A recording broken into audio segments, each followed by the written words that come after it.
I was gonna fart, but it was gonna be diarrhea, I think. We're on in 5, 4, 3. They're calling it voting. For a special story today, we sat down with 4 characters from the cast of MOATAIF and had them vote on their ballots for the 700th video Azooies. I sat down with Beverly. Hi, I'm Beverly. I'm 93 years old, and hello. I sat down with Clark. Hello, former president of Goat Island, famous podcaster here in New Springfield. I also sat down with Tristan Pinpoint Deal. Hey, how you doing? I'm a sex gremlin. I'm here to represent all sex gremlins, frankly. That's really cool of you. Thank you. Hi, Nancy. Hi. And last but not least, if you can see her in my hand, zoom in, Sister Marble, aka Marble. Hi, everybody! I'm excited to vote. This is the first time a child's ever been allowed. I'm not a child, though. While it was still up to debate whether or not Marble was a child, she joined the others at the table. Whoa. All right, now, I want a fun, clean fight, okay? Marble, there's going to be no fighting. I thought this was like a YouTuber boxing match. No. We're exercising our democratic right on awards. I'll tell you what, if Jake Paul wanted to fight me, I'd knock him out. I'd do what Mike Tyson couldn't even dream of doing. Throwing a fight, I would never. He had a wonderful, glorious cake ass, though. I saw that ass. Wonderful cake ass. I wanted to eat it. Me and Brandon had sex pretending I was his left cheek and Brandon was the right cheek, and we were clapped together like Mike Tyson's cheeks. You ain't supposed to tell people that, Marvel. Sorry. All right, maybe we should get to the ballot here. As a former president, I know how important it is to vote and get your ballot in early. Well, Clark, you don't have to former president this, because the first thing that we're going to be discussing, Okay. the Azooie Award for Best Non-Fiction Performance in a Video. You all are being handed a ballot. Pick 6. Okay. Whoa. Who's Daniel Myers? You don't know who Daniel Meyer? He was in that one, the 600th video thing, but he also was in Who Can. I think he's sexy, and I bet he has a big penis. Can we vote for Daniel Myers for his big penis? And he's kind of Hispanic looking, and I like diversity. You know, normally I would vote for the man with the big penis, but sometimes you gotta go a little left of center, Marvel. You gotta think outside. You don't vote for the first person you see. Now, let me put my Well, he's glasses technically on. not first on the ballot. Where's this attitude coming from, Marvel? You've had an attitude for episodes now. I think we're overlooking something here. This is MOATAIF. We don't really talk a lot about the fact that this is MOATAIF. And I'm seeing at least 4 options for MOATAIF in this category. You got Zach Roberts MOATAIF. You got RJ Quillen MOATAIF. You got Kelly McCormick MOATAIF. You got Judy Freeland MOATAIF. Clark, I think that makes perfect sense. You know, we need 6, so why don't we just vote for the 4 MOATAIF and we'll choose, But you guys are just picking all 4 of them, and I didn't even get to say one, so I think I'm just going to stop participating. Why would you stop participating? Because you're not going to let me pick Daniel We still Myers. have 2, Marble. Well, can one of them be Daniel fucking Myers? I mean, just because he has a big dick, you think? Yes, I want to vote for Daniel Myers because of his big Hispanic penis. Is that so much to ask? I don't hate it. I like diversity. If you think he has a big Hispanic penis, why not? Okay, we're marking Daniel Myers. I'm the certified marker, by the way. So we got Zach Roberts, we got Kelly McCormick, Daniel Myers, RJ Quillen. He sounds handsome. And, is that all? Yeah, I think that's all we've picked, and now we're just kind of stuck with who else would we We pick? actually need 2 more. What? I thought there were 4 MOATAIFs. There's only Judy Freeland. Judy. Judy Freeland There MOATAIF. she is. 1 more. What about this Alex Oleswecki guy? Alex Oleszueski. I don't know who that is. I don't know who it is either. We're not voting for them. Whoa, don't let him out. He can have a big penis. Well, Marble, here's something you gotta know about award ceremonies. If you can't pronounce their name, how are they gonna announce it? Well, that's true. You don't want to have another Adele Dazeem. I don't know what you're talking about. You don't remember when John Travolta... You take over and tell the story, Tristan. You're always going on and on about... How am I supposed to go on about this John Travolta thing? Because he won't... Beverly, it's only one of the most famous fuck-ups that ever happened. He goes on and on and on about it all the time, Beverly, and you mean to tell me you don't remember? John Travolta goes through the entire thing, talks about it as if, he knows her and knows what's going on, says the same wrong name. The same instead of Adina Menzel right before her big night at the Oscars. We're not going to do that to Alex Olazewski. Hold on, I think you just said his name. Is it a girl or a boy? Olazewski? Oh, that's a boy. You can tell by his big penis. He seems tall and gangly and skinny. Long Jordan Turner penis. Marble.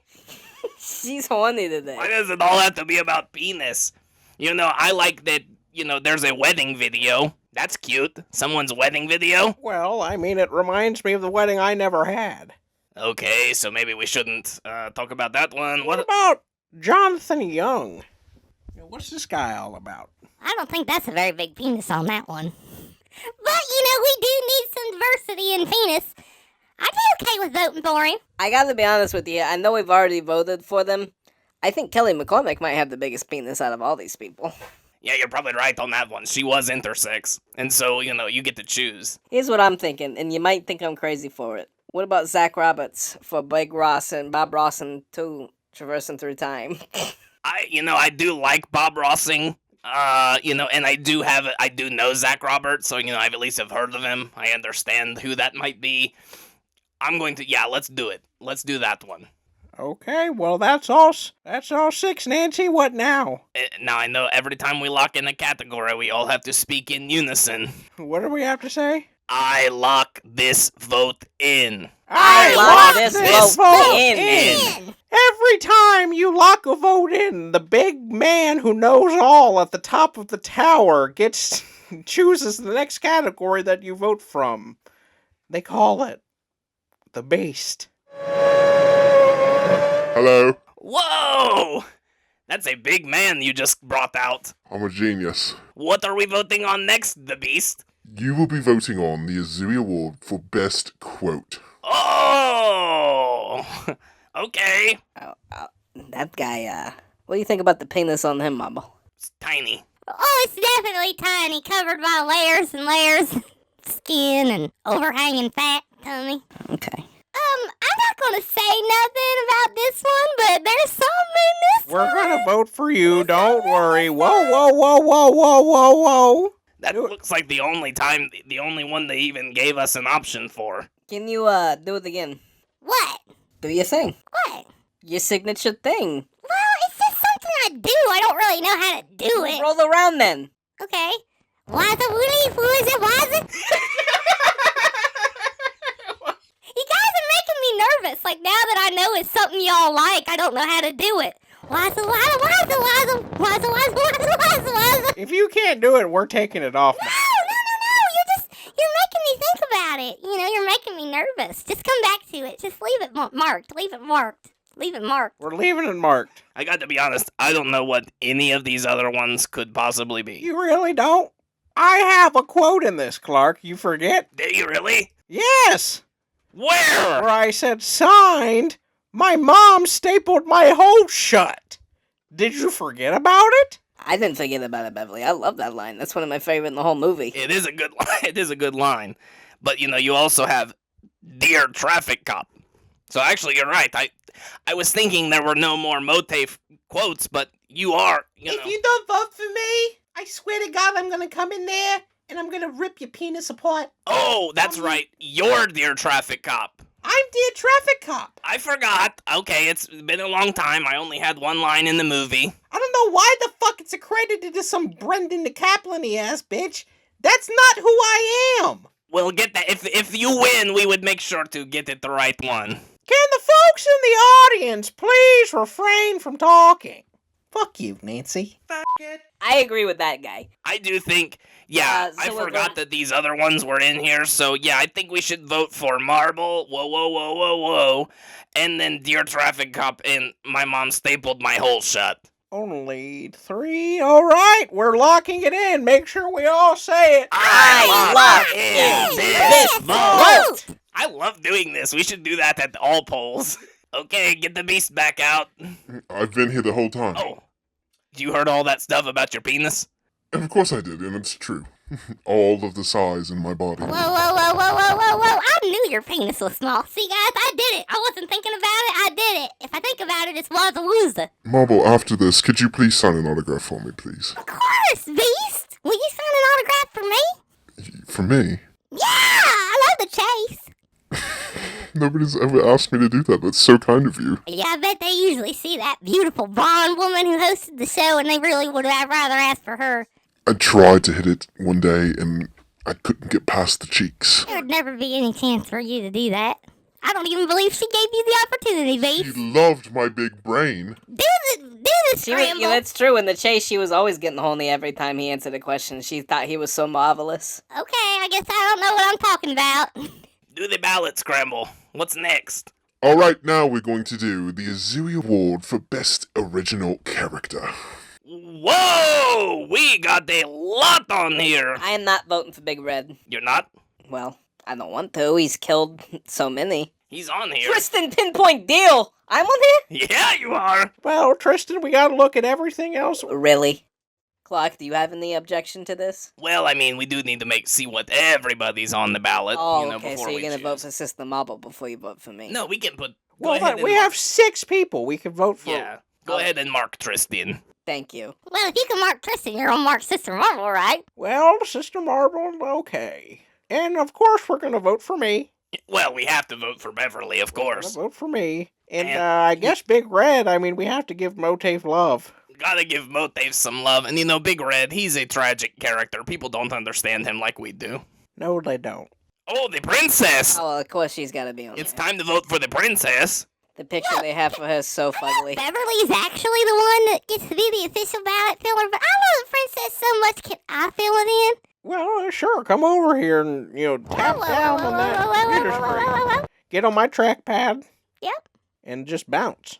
I voted for. I love voting for women. Are there any other women we can vote for? All right, well, let's take a look. We got Patricia Tap Dance Williamson. Okay. She's a woman. I mean, I love how Patricia dances. I love, so sexy. And like I took somebody to see one of her shows on Broadway, and she's legendary How was it? choreographer. It was good. Actually, when she left that night, she went home and found that her entire family had been murdered. What can I say? It was sad. It was sad. Let's vote for Patty. Let's vote for her. You know, she's a theater legend. Now, as for the rest of these people, I don't fucking know what Well, any we of got them all are. 6, so, That was 6? yep, if you're ready. I lock in this vote! Okay, guys. Oh, hang on. I'm sorry. I think Marble might have said boat. Does that matter? No, it's okay. Okay. She can say boat. Okay, guys. The next award is the Azooie Award for Best Guest Actor in a Video. You may pick 3. Whoa, we're going to be limited on this I'm one. not voting for that Dmitry Aleshkovic. No, we cannot vote for him. He's the reason DG went off the rails. You're going to talk about me like this, like you're not sitting here right now talking about me? Ghost of Dmitry Aleshkovich? I'm here. Well, sorry to tell you, but I don't think we can vote for you. Well, that's fair. There's nothing I can do as ghost, so as spirit, I will just pass through you, and if you feel something and it feels weird, that was me. If nothing happens, then no, I hate you. Nothing happened. Well, I guess he hates me. okay, well, Yeah, we're definitely... We can't Princess vote for Philheim. him. We can't vote for him. So yeah, we're definitely. Can I vote for Princess again? Yeah, come over here and vote for Princess Shelley Ann Fiddleheimer. Vote? Okay. So now, definitely we're not going to vote for Dimitri. Oh, Gladys Hillbillies! Gladys Hillbillies! Gladys, oh my god, my sister! How could I have forgotten? Right. She called and she wanted that money for plumbing. Did you ever give it to her, by the way? No. Oh, okay, so she hasn't been able to shit and piss. Well, we grew up with an outhouse. Oh, so She's used yeah. to it. And really, ultimately, not your problem, I guess. Not our problem. No, not even remotely. We did come into some money, so I mean, we could help her out if you wanted. I actually made love to Gladys. You did. Oh yeah, I called her up right after. It was on speed dial after you guys walked away. I walked up, just pressed the button, and called her right back. And she's a very lonely lady. When I had sex with her, she had cobwebs in the vagina, and I licked them all out. She was very pleasant, and I can confirm that. You ever see the episode of Hoarders where the lady collects her shit and piss? Oh, yes. She's one of those. Oh.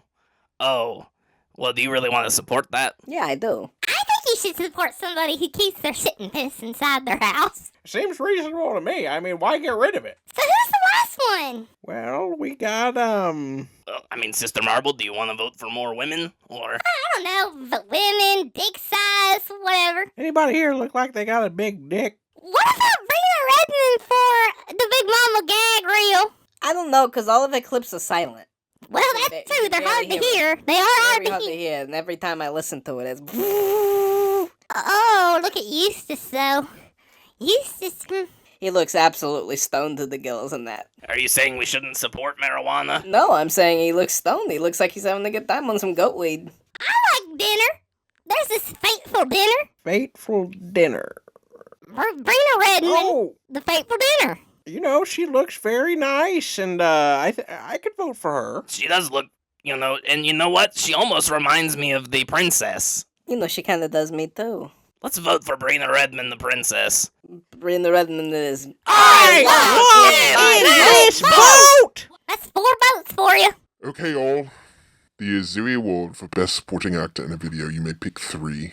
Choose wisely. Whoa. I Oh my think God, I know guys. what 3. DG.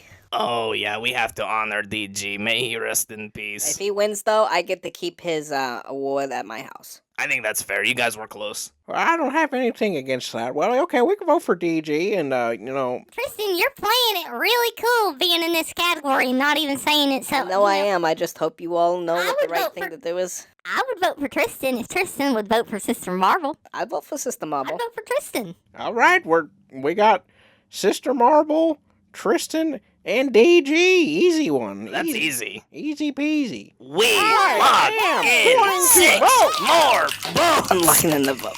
Hold on, got a bus. Just losing the plot. Alright, all. This is a big one. You may select 5. The Azooie Award for Best Lead Actor in a Video. Okay, Jim Otter looks like he's got a huge cock. Whoa, I know it. He's got a big old cock. We gotta vote for Jim Arter. I'm voting for Jim Otter. Come on. If Beverly's not pressing that button, I'm pressing that button. I've already pressed it. He's handsome. He's looking at me. He looks like how I imagine Clark would look if he cleaned. and if we're voting for Jim Arthur for his penis, we have to vote for his penis's garage. Paula. Clark, that's very demeaning. We're gonna vote for Paula because she's a beautiful woman. Yeah, well, Wonderful she's a performance. beautiful woman who is a garage for Jim Arter's big cock. She's in the second act of her life, and y'all are gonna talk about her like that? I mean, I would put my, car in her garage. I'd put my car in the garage. I would. All right, we're voting for her. And then, of course, I don't want to say I would vote for. I would vote for Beverly if Beverly would vote for Clark. I don't know. I'd vote for you, but I don't think I'm on here. You are. You sure? Oh, I am. Well, I think that does it. I don't care what anybody else says. Let's move on. I'd lock in my vote. Is that all of them? Beverly Hillbillies, Paula Arter, Zach Roberts at Clark County, and Jim Arter. Oh, we need one more. Take back the lock and vote thing I said.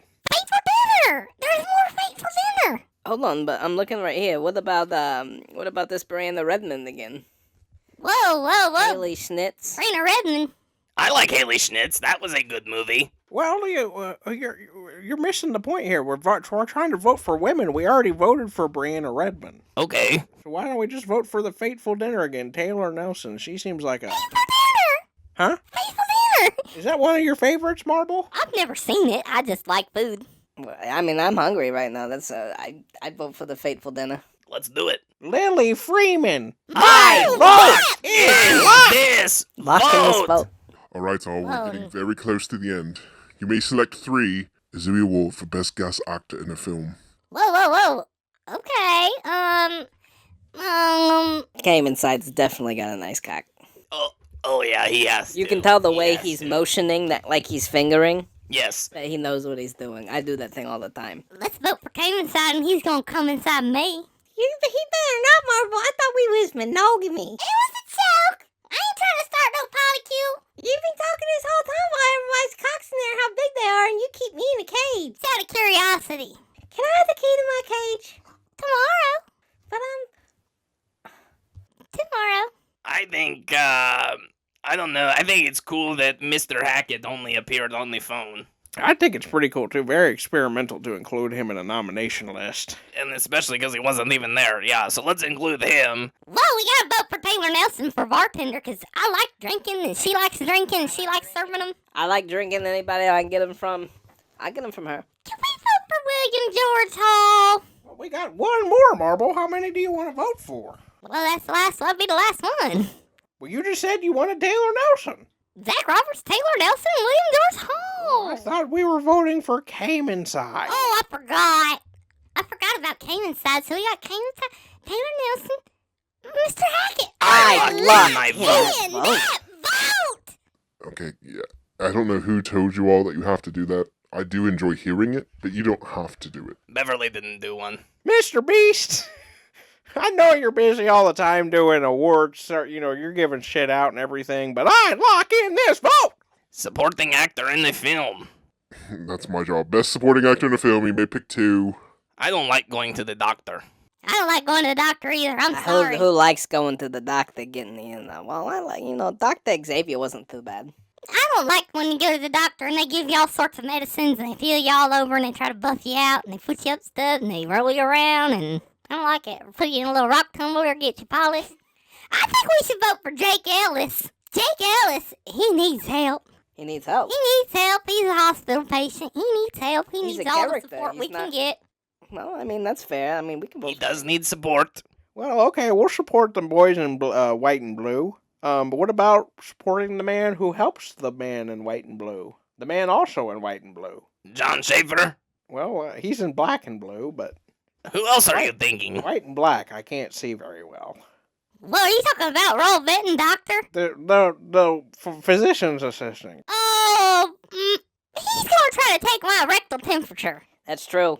I don't want to vote for no doctor. He gives me major Dr. Xavier vibes, like he would put something up my ass. And I mean, does it make any difference that he's a physician's assistant and not a doctor? No. We're not voting for Not doctor. for me. I'll tell you what, I'm also not voting for it. I think John Schaefer was a true alpha in that movie. Well, yeah, I think we should vote.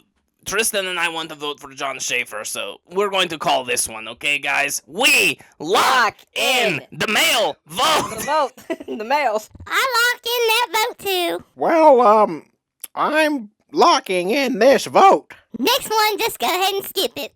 It's only one person. Fill it in. Zach Roberts, Denise Tempest. We're voting for him. I lock in that vote. Him? Her? Her? It? Her? I lock in my vote. Oh, best series! Okay, MOATAIF. obviously, can we only vote for one, or do we have to vote for 3? It's, Well, it's saying you have to select 3 options Yep. required. let's leave off Audio Tales, cause fuck them for being too similar to MOATAIF. It's definitely a medium that's close to all of us. You got my show, the Jews show, MOATAIF, Audio Tales, it's too much. We were doing it before anybody was. You're right. Hawk Tua, She has one. the Talk Tua podcast. Talk to her. Yep. Joe Rogan. I'd spit on that thing. I'd love their spit on my thing. Absolutely. Yep. Okay. Well, I'm locking it in. I'd lock in these votes. I lock in my vote. The Azooie Award for Best Overall Video, select 10. Last one. This one's going to take forever. Well, okay. We'll go one by one, okay? Tell me what y'all think of this one. Broken Anky Makes Me Cranky from the Minnesota Vlog series. Don't remember it. I like Hey Mr. B. Hey, Mr. B is a good one. Hey, Mr. B is a good one. When the Jew plays that one, I love when he. You know, I'm Colin requests noticing. it all the time. I'm noticing on here there is one episode of MOATAIF, so we could vote for that. What episode is it? I'm looking. It's an ants betrayal. An ants betrayal. Ants Episode betrayal. 65. That's the one where Judy called in. Yep. We listen to her voicemails. Having a hard time. Obviously, we're not voting for any, and I mean any audio tale on this. Not a one. Not a one. So it's not even up for debate. You know, we like the authors for their sexual proclivities, so let's vote for love letters. Okay. I like love letters because they have sex in it. Even though it's implied sex, I was jerking off most of that time. Big Mama, we're all in it. Some of us are in it at least, not me, but Yeah, we're obviously voting for Big Mama and Big Mommy. Yeah, Big Mommy. We did get an advanced screening of Big Mommy. This is getting hard here. This is 600th video? Sure, why not? But I'm kind of thinking, what about, Don't Go Breaking My Heart, Penis Michelle? oh yeah, we should vote for all the Penis Michelles because she's got a nice cock. I'm fine with that. She is a nice cock. So if you vote for all of the Penis Michelles, what does that leave us with? 8. So we need 2 more? Yep. What about Q&A with Denise Tempest? Oh yeah, that's a good one, and that's some of us are in that one. Yep. I like Filthy Insurrectionist because you can see that guy piss. What do you think, Tristan? I'm voting for it. I like that one too, where he pisses, sprays, piss. Sister Carissa. Sister Carissa, hey baby, you want it? You want some piss? Oh yes, if you vote for piss, I will spray my colostomy bag. I piss in that vote! My vote is piss! I'm pissing in my vote! Wow, I like to piss! Okay, I'm submitting it. you're submitting it? It's getting submitted. Oh my god! We did it. So, who's the new president? Huh? Who's the new president? What are you talking about? We voted? Not for the president. You obviously didn't hear me at the beginning, Clark. We're not doing this for a presidency. Oh, We're doing that. Why am I usually- explaining this to you at the end? I usually don't participate in non-presidential elections, so Well, you're voting for nominees for an award show. it's the midterms, okay. Stay tuned, everybody, and when you see this come up again, it will be, most likely, Rosie O'Donnell presenting the award show.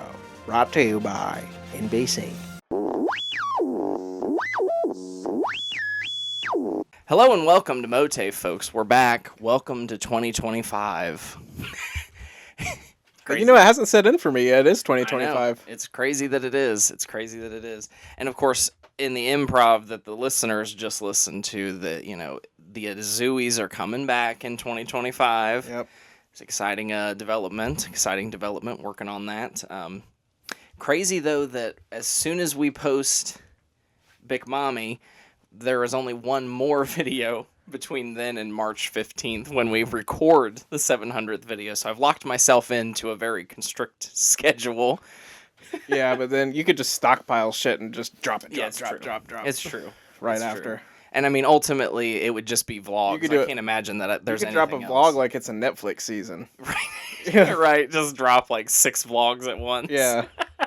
Or like do what I used to do when I tried to start back up the vlog, and I was like, here is October, November, and December all in one vlog. It's true. I have done that. I try to do It's it a lot though.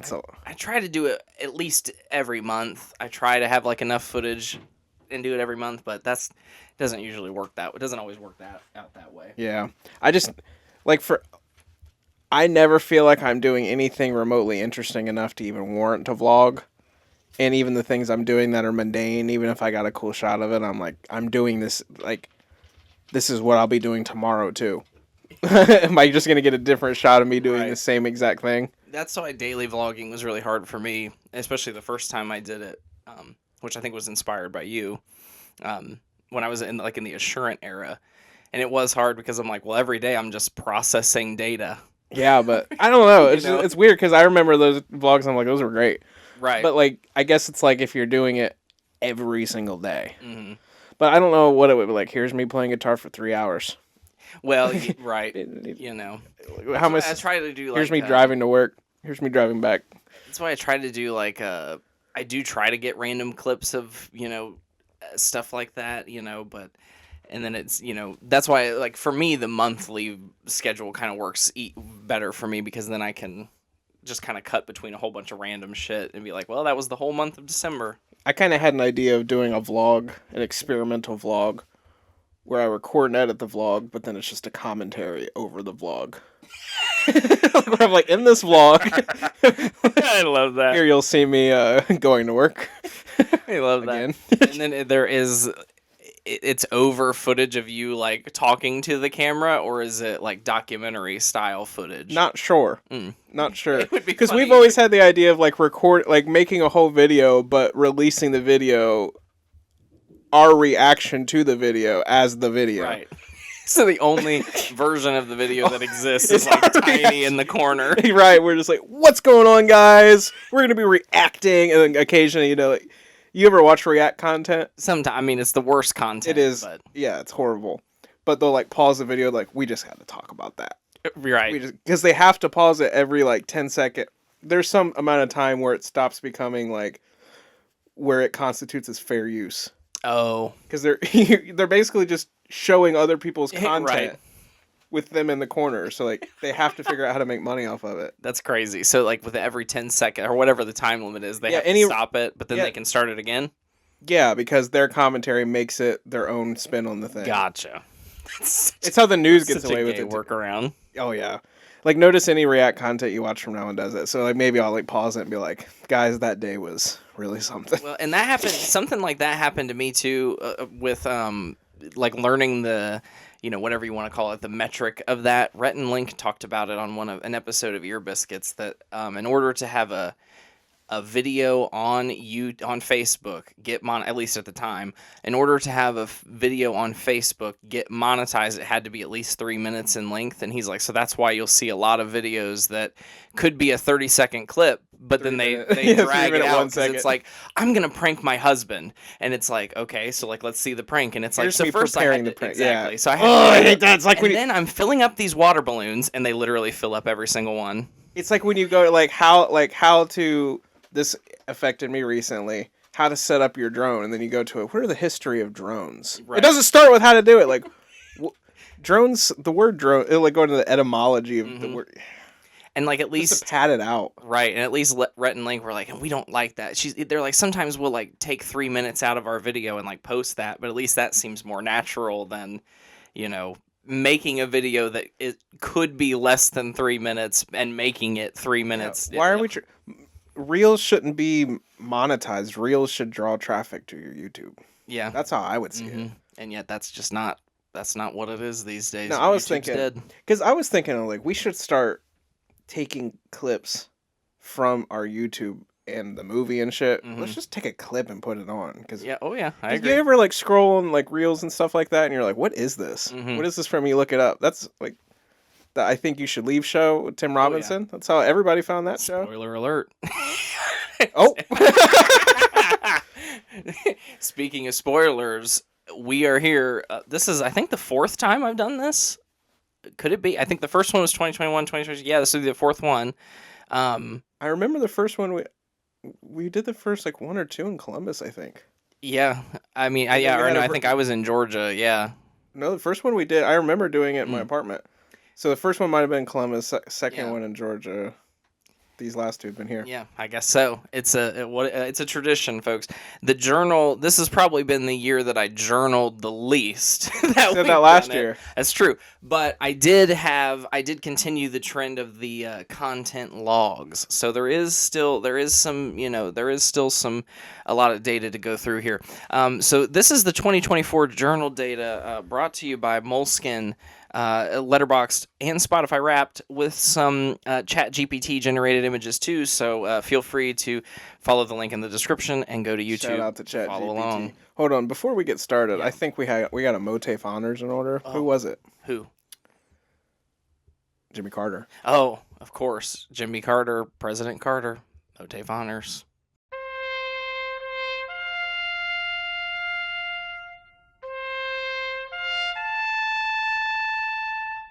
Sorry. I gotta address, and I'll put it on the screen, that picture of me flipping off Jimmy Carter at the Wax Museum in Washington, D.C. Why'd you do that?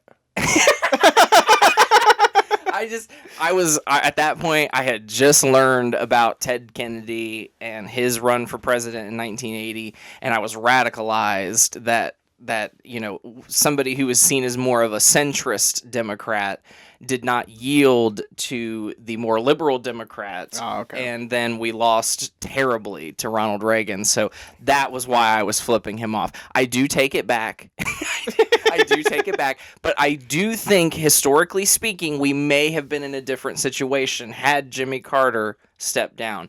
And you could say the same thing about Joe Biden in 2024. Yep. He did step down, but if he stepped down earlier. So Joe Biden did what dead Jimmy Carter never could. Let's move on. That's true. He at least did that. Isn't it? Yeah. First up, and this is probably the. I'm sorry, I keep interrupting. No, you're fine. I love that ChatGPT never spells words right, but it got that one Right. spot on. Yeah. This is a man wildly thinking about sex in 2024. Weird that there's like cherubs. So, this, I went back today and looked back through the other presentations just to see, what this data would show. In 2021, it was a 107 out of 365. That's honestly impressive. In 2022, it was an 80 out of 365. In 2023, no data reported. I didn't see any in the presentation that I looked back through, so that's Did you weird listen that I to the didn't include it. Well, it wasn't in the presentation. I scrolled through the episode on YouTube where I have the entire presentation, and it's not. Weird. Yeah. I think it was because it wasn't complete data, and I didn't, it was like, I think like, according to the journal, it was like 22 times, but that's like, that couldn't have possibly been true. Right, okay. And so that's kind of the same situation we're in 2024. I don't think this is comprehensive, but it does, point to a larger trend that it's happening less. It is, yeah, steady decline. Yeah, it's happening less. Now, I think this 107 a few years ago, that was the most accurate data I've ever put together. I actually journaled every single day that year, and I know for a fact. Sticker system, right? Yeah, and I still use the sticker system, but I don't journal every day. So, and I try to, I have a running note in my phone that'll just say, sex, 12:15, 12:22, you know what I mean? So that way I can then put it in my journal whenever I get there. So sometimes I'll write a journal entry and then there'll just be a page next to it that says sex. It's just all the dates with stickers next to it. That's probably a good way to do it this year, is to just allocate 5 or 6 pages. Yeah. And then just put the date and the sticker right next to it. Just have a running. And it was nice because it also freed up some space to, there are some instances in those pages where I drew a box around the square and then put where we did it. Nobody else will ever know that, but the journal knows it. I know it. You know it. The Spank Bank knows it. What can I say? But this does represent an overall decline, and I think it's just in general, it has been harder to just feel the motivation when as you're working on things, working in life. I attribute it to just kind of getting older, because 56 that's probably about where I'm at. Yeah. I probably don't know if I have it in me to do more. It's just really. It's just like, well, you have these wild sexcapades. Not every time. Well, no, sure, but it's a lot of work. Yeah, it can be. So sometimes it's just pure laziness on my part. Where I'm and that's true. And I mean, and just overall, I feel like I'm getting a little older. My sex drive's dying down a little bit. I'll have periods of peak intensity, but that's about it. Well, and I think too, for me, it's a lot of just I wouldn't even say mixed signals, but just different times when it's the best time for me to probably have sex is as soon as I get home from work. And that's not really... It doesn't line up, yeah. Mine would be in the morning, but... Morning would work too, I guess, but I'm also, now we're waking up so early to get ready for work and leave for work, and it's so bitter cold. I'm but maybe if it was a, Saturday morning. If I worked from home that day, that'd be preferable. Maybe a good 7 a.m. Never happens. Yeah. I'd like to see this number go up next year. folks. We'll see. we're looking forward to seeing. We'll see in the 2025 presentation if I've made any That's progress still like on once that. a week. Yeah, you're right. Once a when week you put it plus. that way, it's when you do average it out that way, it probably is that. I'd say there were a few times when it was like, well, it's been 2 months accidentally. You know what I mean? But Yeah. then you make up for it and you have sex 3 times that week. Yeah. I mean, We all know how it is. what can you do? Now we're into content. So here we have this is supposed to still be the same man. I think I Kinda made looks the like his son. mistake. I said I made the mistake of saying use the same young man, but that's just Yeah, that's just my lingo. He de-aged a little bit. Right. So this is the same. It's supposed to be the same young man listening to podcasts. This is data actually brought to you by Spotify Wrapped. You're one of the Halfway lucky ones to get their that's podcast what I data. hear. That's what I hear. Halfway through the year, Taylor and I joined the family plan or whatever for podcasts or for Spotify, so we could have 2 separate profiles, so I could actually have some data to Yeah, look for at. years it's been like, well, that's number 1, but I don't listen to that. Right. And like none of the music data has been mine for years. And finally this year all of the music data was mine. It was not worth including because the top 5 songs were all 5 songs that were included in the Big Mama soundtrack. I was just listening to them so much this year, imagining the scenes, picturing them being like, this gives me the vibe of the scene. Oh my God, like what if it's the, So That happened a lot with me, like songs I was playing on guitar. Yeah, just much. obsessed over them. So here are my top 5 podcasts, the only thing brought to you by Spotify Wrapped. Number 5, Your biscuits. Dispatches from Myrtle Beach with Charles and his dad Link. Comes back. That's the opposite. That's the opposite. For all intents and purposes, the host of the show is Charles and his son Link from Good Mythical Morning. For months I didn't listen to this, but at a certain point, once I caught up on all my other podcasts, there were a plethora of these to listen to, so that's probably why it made it back into the top 5. And also, I don't even think there's a 6th podcast I listen to. Well, I guess it would be MOATAIF. Unfortunately, MOATAIF didn't break the top 5 this year, folks. Right. Number 4, the Shane Dawson podcast. What can I say? He's not canceled to me. He's. Are we still have to defend that? I think so. Yeah. People really just. Is Shane they just Dawson really like the hate next him. R. Kelly here? Like, what's going on? No, nothing's happened. People are just like, he never should have come back. I know, but is it like saying like I'm like my top 4 album of the year is an R. Kelly album? No, it's not that bad. I'm probably projecting most of it, but there are certainly people who will, still to this day, like take a photo of him out in public and be like, ew, you know what I mean? Like he's just hated. Oh, okay. He's hated. And even I sit down and like, maybe not so much the podcast, but like Ryland's vlogs, which is really, just Shane and Ryland's vlog channel. They're now parents. They have twins. Pretty much the entire time Taylor and I watched them, we're like ripping them to shreds, just like making fun of them, cringing at them, the things they say, the way they like misspell the captions. Like it's almost a hate watch. Kind of like how you'd watch like a bad reality show. Yeah, exactly. Yeah. The podcast, I definitely couldn't recommend it. Is it better than Link and his dad? Yes, yeah, I would definitely say that it's more palatable than that. The thing that I don't like about it is that it's just so structured. I don't like a show that's that structured, where it's like we can only talk about things for 5 or 6 minutes and then we have to move on to the next subject. Yeah, if I wanted to do that, I'd watch like Jimmy Kimmel. Exactly. Yeah, so that's pretty much, and like what they do is interesting. Like they'll talk about, and the thing that's the other thing. The episodes are always titled like, oh, conspiracy theories, but then it's like that's the last 10 minutes, and they're not really conspiracy theories, and the rest of the show is kind of inane nonsense. But it's something to listen to. Number 3. Ear Biscuits with Rhett and Link. This one almost completely fell off this year, but again, once I caught up on all my other podcasts, there it was. It's really, at this point, the only content, besides Dispatches from Myrtle Beach, that I listen to of Rhett and Link. I do not watch Good Mythical Morning.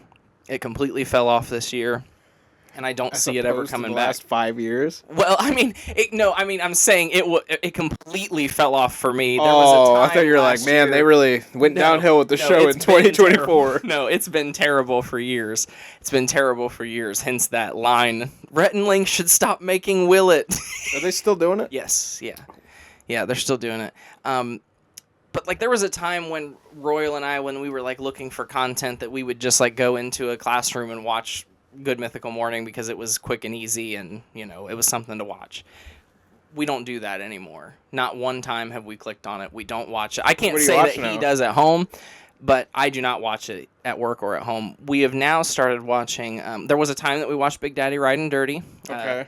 But then we watched The Jersey Shore, which you'll see that later in the pod. Number 2, this might get weird with Grace Helbig and Mamrie Hart. What can I say? Staple. It's a staple. It's a staple. I don't even really need to say that much about it, but, you know, what can you say? I like it. It's cringe, though.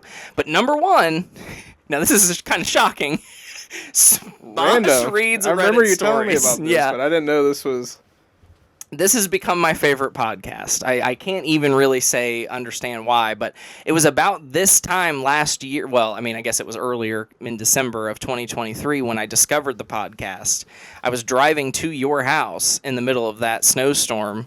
Remember, Bree and I came over randomly one day in the middle of a snowstorm. It took us forever to get there. The roads were a lot worse than we thought they were. Yes, I do remember We that. hung out for a little bit, and when I went home that night, the roads were so bad it took me about 2 hours to drive home. And during that 2 hours, I listened to an episode of a podcast I actually listened to, and then one of theirs auto-played, and the roads were so bad I couldn't, you know what I mean? Look I down couldn't and turn change it it. off. Yeah, so I just listened to it, and it grew on me. And yes, it literally is this just... Smosh, Ian, and Anthony, They or are is it the sometimes- Smosh team? It's the Smosh team. Yeah, it's the Smosh team. The host is Shane Aish.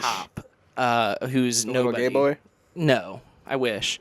But then they have like sort of a His rotating. name is Shane Top. That's I like know, a gay right? porn I star know. name. He's on like an episode of iCarly, I guess, but he's mainly known as being on Smosh. Okay. But like Anthony and Ian have been on episodes since they like repurchased the company from Rhett and Link.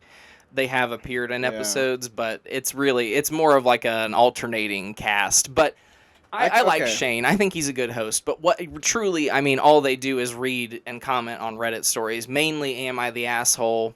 And yes, like they do even acknowledge that some of the stories may even be fake, but they are entertaining to listen to. You know, Yeah, and I mean, it's entertaining to hear. I read the Reddit stories, like, am I the asshole? Yeah. Am I overreacting?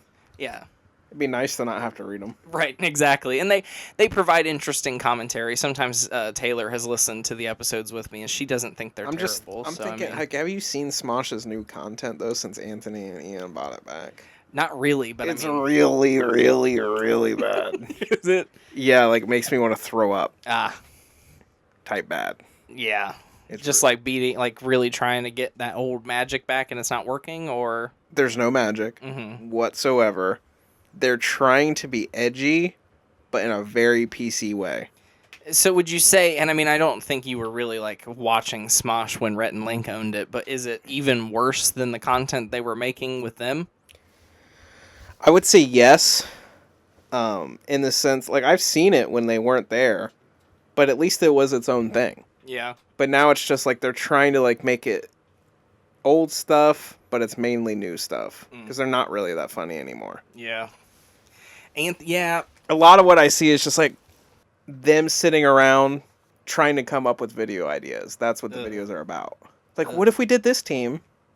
No, that's ridiculous. We couldn't do that. And then it turns into something like wacky. I don't like that. Yeah, I don't gay. like that. It's really gay. But those are my podcasts. Rest in peace, MOATAIF. It is still available on. We are still making it. It's still available on. You are listening to Spotify. It right now. Right, but I unfortunately this year stopped listening to it on Spotify. I only now listen to it on YouTube. Therefore, it's not included. And also, I make and edit the episodes, so it's like I don't really need to listen Yeah. to them again. You know. 2024 in gaming, brought to you by Moleskin. He looks really drugged out in this one. Like he is playing the fuck out. It looks like Super Mario Bros. Right. 3. It's all kinds of nonsense. Yeah, he's not even looking at the screen though. Yeah. He's drinking a Coca-Cola. Looks like maybe some sort of energy drink Yeah. next to it. He's going for it. And also a Pepsi with a really fucked up straw. I kind of like that though. This controller down here at the bottom almost looks like a dildo the way they've rendered it in this angle. I mean it's like a vibrator. yeah, like a butt wand. buzzer. Yeah. There's not a lot of gaming. This year, Hitman 2 and Hitman 3, of course, these have become staples for me. Minecraft, I did spend some time working on the Performing Arts Center again, trying to recreate it. In fact, I started taking photos. I found like little schematics in some of the rooms, like their emergency exit plans. Yeah. But I was like, this is going to be perfect for getting this perfect. Wouldn't you know, in the summer of 2024, there was a great Minecraft Realms outage. Right at the same time as my like enjoyment of playing the pack. Yeah, that is what stopped And it, so isn't that's it? what stopped me. There was a time this summer where genuinely it was just down, and it was down for weeks. They were not working. They were working on it, of course, but they couldn't figure out how to get it back up. They'd get it back up, and they would crash again by the time I realized they were back up. Yep. So I didn't realize still that's what standing. stopped it because we were playing a lot. Oh yeah, it's still standing. It's waiting to be. I'm still paying for the the monthly realm. Oh, we should It's try it ready to again. be there. You know, I wanna get back into it, but will the realm support it? These are some board games we got for Christmas. I got Taylor Wicked the board game, and Taylor got me a murder mystery game, Who Killed Mia. Can't really recommend either of these games, but they were fun. Who Killed Mia was pretty straightforward, and it's one of those games. Once you buy it and you figure out who did it, well, now it's trash. You know? Are you serious? It's a one-time. Yeah. It's not like Clue, No. where it changes every time. No, it's just to its credit, it was fun. It's an interactive murder mystery game, but inside is all of the evidence, all of these like case files and interviews and photos and all this stuff. You scan a QR code and it takes you to a murder video where you see somebody come in and kill this girl on Instagram Live, and then you have to figure out who did it. It was interesting, and it was, neat, and took about like an hour and a half to get through the whole thing because we actually read all of the, we're actors, so we had the script, and I'd be like, oh, what are you doing here? And she'd be like, I don't know anything about this murder. The Wicked, the board game, too convoluted. Most board games, they're too convoluted, and I'm not even talking like, that you'd find at a board, the board game store at the Upper Valley Mall. Not even like that those, level of big-ass, convoluted. $60 board game Right, things. but like this is like you have to draw these cards, collect these cards, and trade in these cards to get tokens. It's this convoluted mess. I don't think we'll ever play it again. The biggest game that I played this year was Star Wars, Lego Star Wars: The Skywalker Saga. Yeah, you were really into that. I was really enjoying it. This is the entire Skywalker Saga, all 9 films put in Lego. The original games, they maintain it's like the same Lego games from before, but they've been remastered and a little bit of extra details added to it. I really enjoyed it, and I also felt like they were pretty accurate to the movies, of which I've only seen one, but from what I could tell. But we were feel- talking about it, and you knew the entire plot Yeah. of it through Lego. Yeah, like I felt like I had seen the movies, but I've then actually we played only the seen games one. together. I'm like, how did you get the plot from this? I just did. But, like, I get it, but like, it's crazy that you would ever like deduce what's going on. Well, there's voice acting in this one. Yeah, there was voice acting in this one. Yeah, so it's a little, But it's minimal. Yeah, it is minimal. But hey, then I'd have to like read the synopsis of like the movie afterwards. But I'd be like, well, yeah, that was all in there. Yeah. I'd be like, that was all in there. Oh, I guess there was one. Oh, I did. I used to have a copy of 1313 Dead End Drive when I was a kid. What is this? I bought it on eBay again this year to have another copy. It's a game you go around. It has it's kind of like Mousetrap, where it has all these things on the board. Yeah, it has all these different like traps on the board that kill your characters, and you're all gathered around in this mansion. These like 18 different heirs. You're all gathered in this mansion. And it's like, this person's been given 4 million, this one's 2, this one's 3, and then everybody else has 1.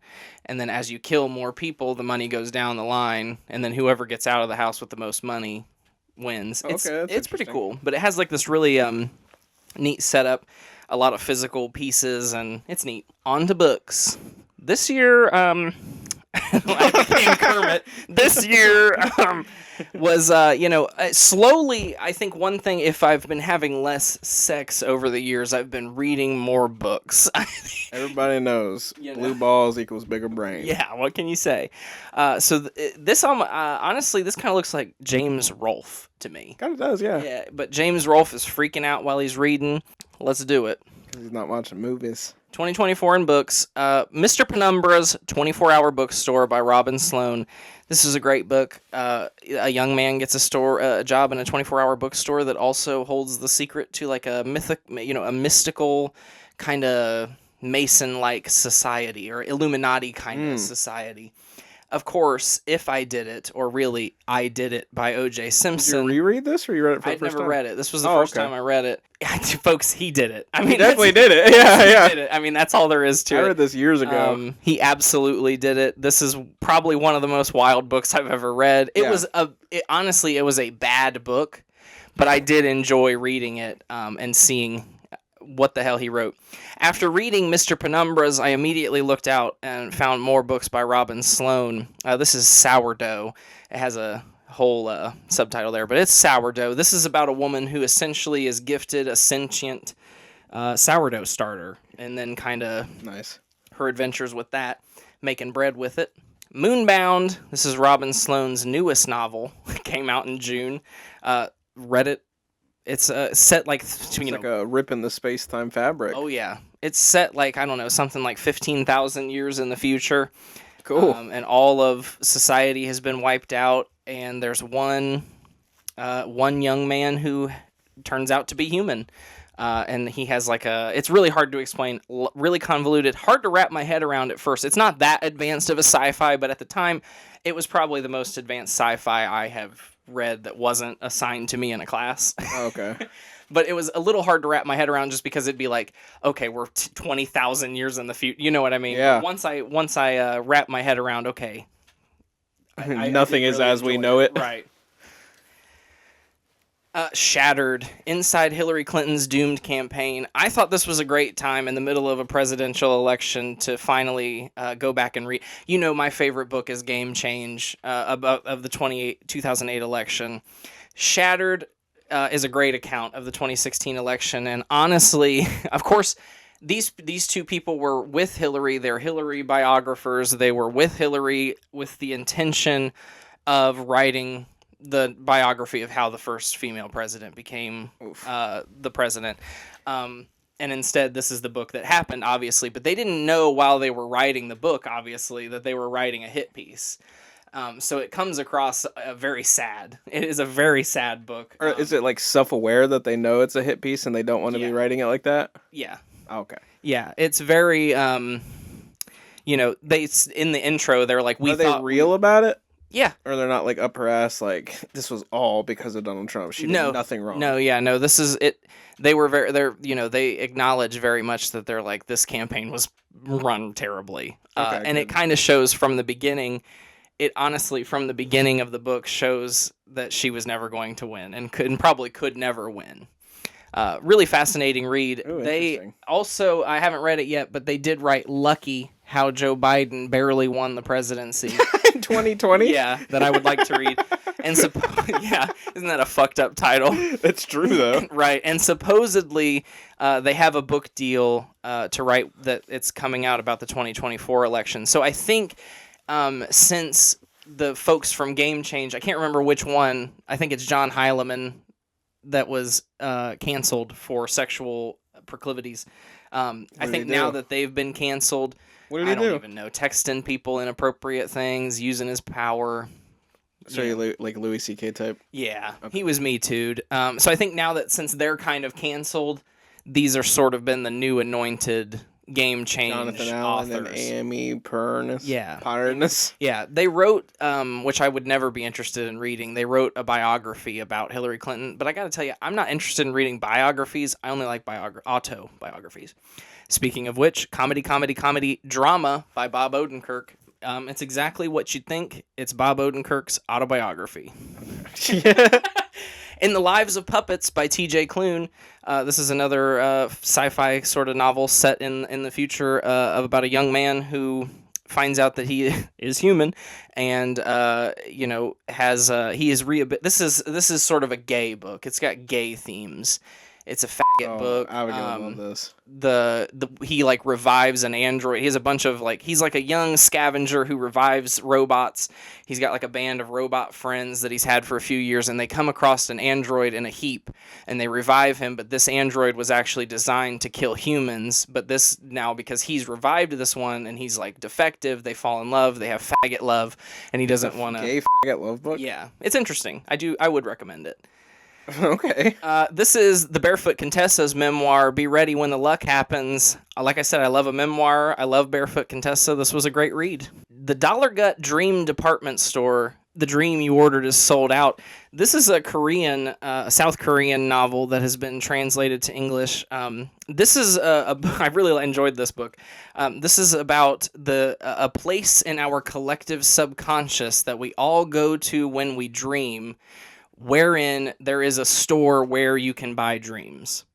Fascinating book. Okay. Really enjoyed it. It's almost like that just is the plot. There is, there's dream makers, there's like things Is it that about go the on, people who work there? Yeah. And so it's about one young lady, Penny, who in the prologue, she has her interview, and then in the first chapter, she starts working at the Dollar Gut Dream Department Store. Really interesting book. And the fact that it's from South Korea, I think, just makes it neater. I don't think it's neat. There is because the way that we form our sentences is different from the way that Eastern languages form their sentences. It was the first couple chapters. It did take some getting used to the writing style, but after a while, it was it was easy. Remarkably Bright Creatures. This is a book about a woman who works as a janitor at the aquarium, and it comes across a very intelligent octopus who helps her solve the mystery of her dead son. Okay. Gordon Ramsay's memoir, Humble Pie. It's a good book. It's a good book. There is a sequel, Return to the Dollar Gut Dream Department Store. This one sort of expands on the world of the dream area. Now that Penny has has worked at the department store for a year, she has now gotten access to a train pass that takes her into the dream making district. And there's actually going to be a really trequel. Cool cover. Oh yeah, I love the covers. What would be the third book? There's going to be a third book. And then I did read 5 chapters of Share, the memoir, part 1, but that doesn't count for 2024 because I'm still reading it at this moment. Okay. So if I had to pick, I would say my favorite was Mr. Penumbra's 24-hour bookstore. It did introduce Seems like that's what got you into this whole sci-fi into kind of Robin thing Sloan. Yeah, so I am excited to see what more this young man does. Now we're on to film. Of course, this is brought to you by Moleskine and Letterboxd. I don't know what the hell he's watching, but this one honestly does kind of look more like the original guy. Yeah, it does. Yeah, it does. So, It kind of seems like he's watching maybe Jackass. Like that kind of looks like Steve-O. oh yeah, yep. It could also be like some sort of twisted version where he's watching his older self. Interesting. Yeah, he's watching his older life. He's like, fuck. So these are some films that I felt like sharing. The yeah. only Star Wars movie I watched this year, Star Wars Episode 1, The Phantom Menace. Brother, I don't know what all the hubbub is about the sequels. I don't either, dude. This was a fantastic movie. It's fucking amazing. Incredible movie. I loved it. I watched it the so rest long of ago. No, just that one. Just that one for now. Dude. I don't understand, and I understand that like everybody kind of Revenge of the Sith is even better than this one. they like come back and they're after all this time and they're like, what the fuck is Jar Jar Binks? Like, what did they do? I understand that like the public did not like it at the time, but if you just strip away all of that and you watch the movie, fantastic. Liam Neeson, Dude, it's Liam Neeson, come on. It's amazing. And Ewan McGregor, dude, he's like he's always been born to play that part. You know what I mean? Like that is such a Obi-Wan, right? It's Obi-Wan. Yeah. Because Qui-Gon Jinn is Liam. Yeah, Obi-Wan. It didn't even occur to me that wasn't always Obi-Wan. You know what I mean? Like, technically, Obi-Wan was the old man, is what the audience remembers going into this sequel series or prequel series. No, that's fucking Obi-Wan. That's Obi-Wan. And I think the prequels are much better. I don't know if it's because they came out when we were kids. Yeah, that could be. Dude, they're so much better than the originals. The originals, I honestly think, are pretty bad. Sebulba. Which one's that? This is only because of the Lego game. Who's Sebulba? Sebulba is the other, the antagonistic drag racer in that scene. No, I wouldn't have known that. Sebulba was like I can see had to its be- face now, but yeah, I was like, if they have a Lego of Sebulba, I want. After watching the movie, I'm like, I bet they have a Lego of Sebulba. I load up the game, there's Sebulba, 500,000 coins. I'm like, I gotta grind.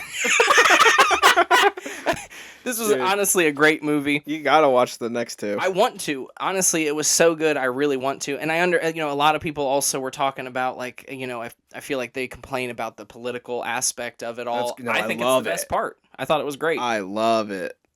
And of course, I know this is a 20-year-old movie at this point, but the reveal of course, it's kind of obvious, but when it's like, that's Padme the whole time. I know, yeah. Isn't that cool? Mm-hmm. This year, I did watch Rise of the Planet of the Apes, Dawn of the Planet of the Apes. These are both 5-star movies. You recommended these to me, and of course is Rise the first one? Yes. Dude. It's fantastic. One of the best movies I've Yes. ever seen. When he spoke, I literally I had to lost get up and it, run dude. around. I knew it was gonna happen. Yeah, I had to get up and run around. Incredible moment. These are really, really good films. James Franco fucking killed it. Absolutely. These are really, speak for the others. really solid films. Each one is actually physically hard for me to watch. I don't know if it's the same for you. Oh, I cried and cried and cried. I couldn't stop. That's why I haven't watched it Right, anymore after that, exactly, because right. I'm like, I didn't know. I wasn't expecting that. Right. I just thought it would be Yeah. a cool monkey movie. Yep. And I think the next one is War of the Planet of the Apes, I believe. And I have watched, I think, half of it, but I just couldn't keep watching. It was just too. And like, I had to remind myself multiple times watching the movie, this is not real. It was just like infuriating me so much. The movie really gets you on the side of the apes. Oh yeah, yeah. To the point I was where, rooting for him. yeah. Get the fuck out of that place, dude. Exactly, Whatever, yeah. That little prison they it's got like, him in. that's why I'm like, yeah, like I had to remind myself, like, he's not really in prison. He's not a real monkey. But I think that's the mark of a fantastic movie. Honestly, like, I was can't sucked watch it. in. Right. It really made me so fucking sad though that he thought that James Franco didn't care about him. I know. He came back to get him. I know, but it at was that too point, late. He was too far gone. It was too late. Now he's like a cult leader. Right. Badass cult leader though. He's cool, yeah, he's cool as hell. Caesar is Caesar. cool as fuck. Cool as fuck. Caesar. So then I did move on and watch the original Planet of the Apes trilogy. Of course, the original movie is absolutely a 5 out of 5. I saw the original long time ago. I must have been like 14. Yeah. It's definitely worth a rewatch. I thought it was a fantastic movie. And Beneath the Planet of the Apes and Escape from the Planet of the Apes, these are just little, neat little flicks. Nice and historical to watch. I didn't go much further than that into the trilogy because I think the next the next movie chronologically that came out sounds like it's the same movie as Rise of the Planet of the Apes. Oh, like a prequel. Because the Planet of the Apes, the original, right? The whole thing is at the end, you're like, this is actually Earth. Right. Yeah. So it's like, how did Earth get that way? Mm-hmm. But that one. Yep. Old. And so Beneath the Planet of the Apes is like happening at the same time as Planet of the Apes, and then Escape from the Planet at the end of Beneath the Planet of the Subterrestrial Apes. happening? Yeah, there's like caves if I remember correctly. Okay. But then at the end of Beneath the Planet of the Apes, they blow up the Planet of the Apes. So they blow up Earth. It's the end of the series. Yeah, it's the end of the series. And then it did so well that they had to make another one. So before they blew up the planet, the characters from Planet of the Apes got into an escape pod and went to Earth, where they found I thought that was Earth. back in time. That's the other part. That's the other part. Okay. You're right. So then they had to go back. So somehow they ripped a hole through the space-time continuum, went back in time, landed back on Earth, and then, stopped the rise of the Planet of the Apes. Sort of. Yeah. And so then they gave birth to Caesar. And then Caesar in the next movie is going to become the Caesar that we know from the Rise of the Planet of the Apes trilogy. Are they all actually connected like that? Yes. But Are you serious? yeah, but I had no clue. But the new movies are a retelling of that trilogy. Oh, okay. I thought the new movie somehow tied into this. No. So there are people They who give are birth to this trilogy, Caesar. exactly. They gave birth to this trilogy, Caesar, yes, and then the next 3 movies or however many they are following that Caesar's storyline. Wild. Yeah, absolutely incredible. And one of the things that I liked about it was the repeating cast. I love that when a film does that. Yeah. Like the Saw series is my favorite example to bring up of that, where it's just like, well, we got to get Commissioner Gordon in there. You know? Yeah. I don't know that I necessarily recommend them all, but it was fun to watch. Here, of course, we already talked about this in a whole podcast. I ordered it on Blu-ray. I convinced myself that it's one of my favorite movies that came out this year. We're going to watch it when it finally comes at some point. When does Have a it little do? I viewing thought it was party. supposed to be here by now. I think it's January 20th or something like that. Oh, It comes okay. out later in the month. So at some point, we'll have a viewing party of that. I don't feel like I need to go into it here now, though. Wicked, of course, is a 5-star movie that came out this year. The only reason I bring it up now is because even my grandma enjoyed it. Is the witch black? She is now. I feel like I'm one of those people who got upset when Ariel, the Little Mermaid, became played by a black actress and they went up in arms. It doesn't matter at all because she is technically green. Yeah, she is technically green. It doesn't matter. It did add a layer to it. Why make a colored woman the witch? Well, is the witch good in this? Yeah. She's it was interesting though because it did, Elphaba when she arrives to Shiz as a green person, is shunned, and people were saying, well, in the original version with it being Idina Menzel, it harkened back to the fact that she was a Jew. And now by changing her to black, it did in the moment make it. But here's the thing: is I don't think you need that just by her being shunned as well. I think she's ethnically Jewish. I don't think she's practicing Jew. Well, that's what I mean. Yeah, yeah. But is that Ariana Grande? Yeah, Ariana Grande. Are you serious, dude? What? And she was fantastic in it. There is Oscar buzz for this movie. I don't necessarily know that it's Oscar worthy. I mean, it's Oscar worthy, don't get me wrong. It's a fantastic 5-star movie. I just don't necessarily know, when I'm thinking about the history of Oscar-winning performances, I don't know that Ariana Grande in Wicked would come to mind, but people are saying she's the front runner. So, but we did watch it for her. We did watch it on New Year's Eve with Mamaw. She enjoyed it. We're hoping, and she's so fucking bitter because as soon as it was over, I was like, well, hopefully, because Wicked Part 2 is supposed to come out this year in 2025, and so I was like, well, if it's out on digital next New Year's Eve, we'll watch it together. And her response was, if I'm alive. I'm like, well, I mean, you're right. You are 80, but still, I thought she was in okay health. Well, she's fine. Yeah, I mean, she doesn't. She's walking around. Yeah, but Abigail's mom's 64 or something like that, and she can barely walk. Shit. So it's she's doing better than some. I mean, she's still working at a nursing home at 80 years old, taking care of people younger than her. Yeah. Still? Mm-hmm. Out of necessity. Sorta. Oh, yeah. That sucks. But at this point, she's said, I think it's more so that she also is just bored. She doesn't work more than... Probably good she's active. Yeah, she still draws, not to, throw air my grandma's business, but, she still gets her Social Security payments, and then so she then works she doesn't... just enough yeah, to, exactly. okay, got it, yeah. Good for her. Anora, the new movie by Sean Baker, he did the Florida Project, which I would say is one of my favorite flicks, and Tangerine. This was a little bit of a letdown overall, but I would recommend it. There's some hot sex. Hot sex. This bitch is hot as hell.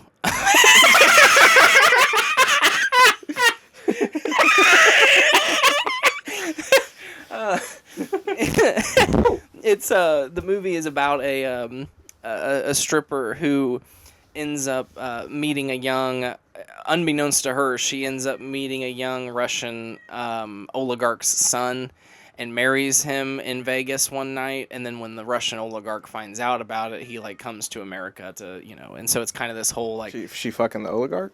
No, she's fucking the son. Okay. And she didn't know he was an oligarch. Okay, sorry, I missed that.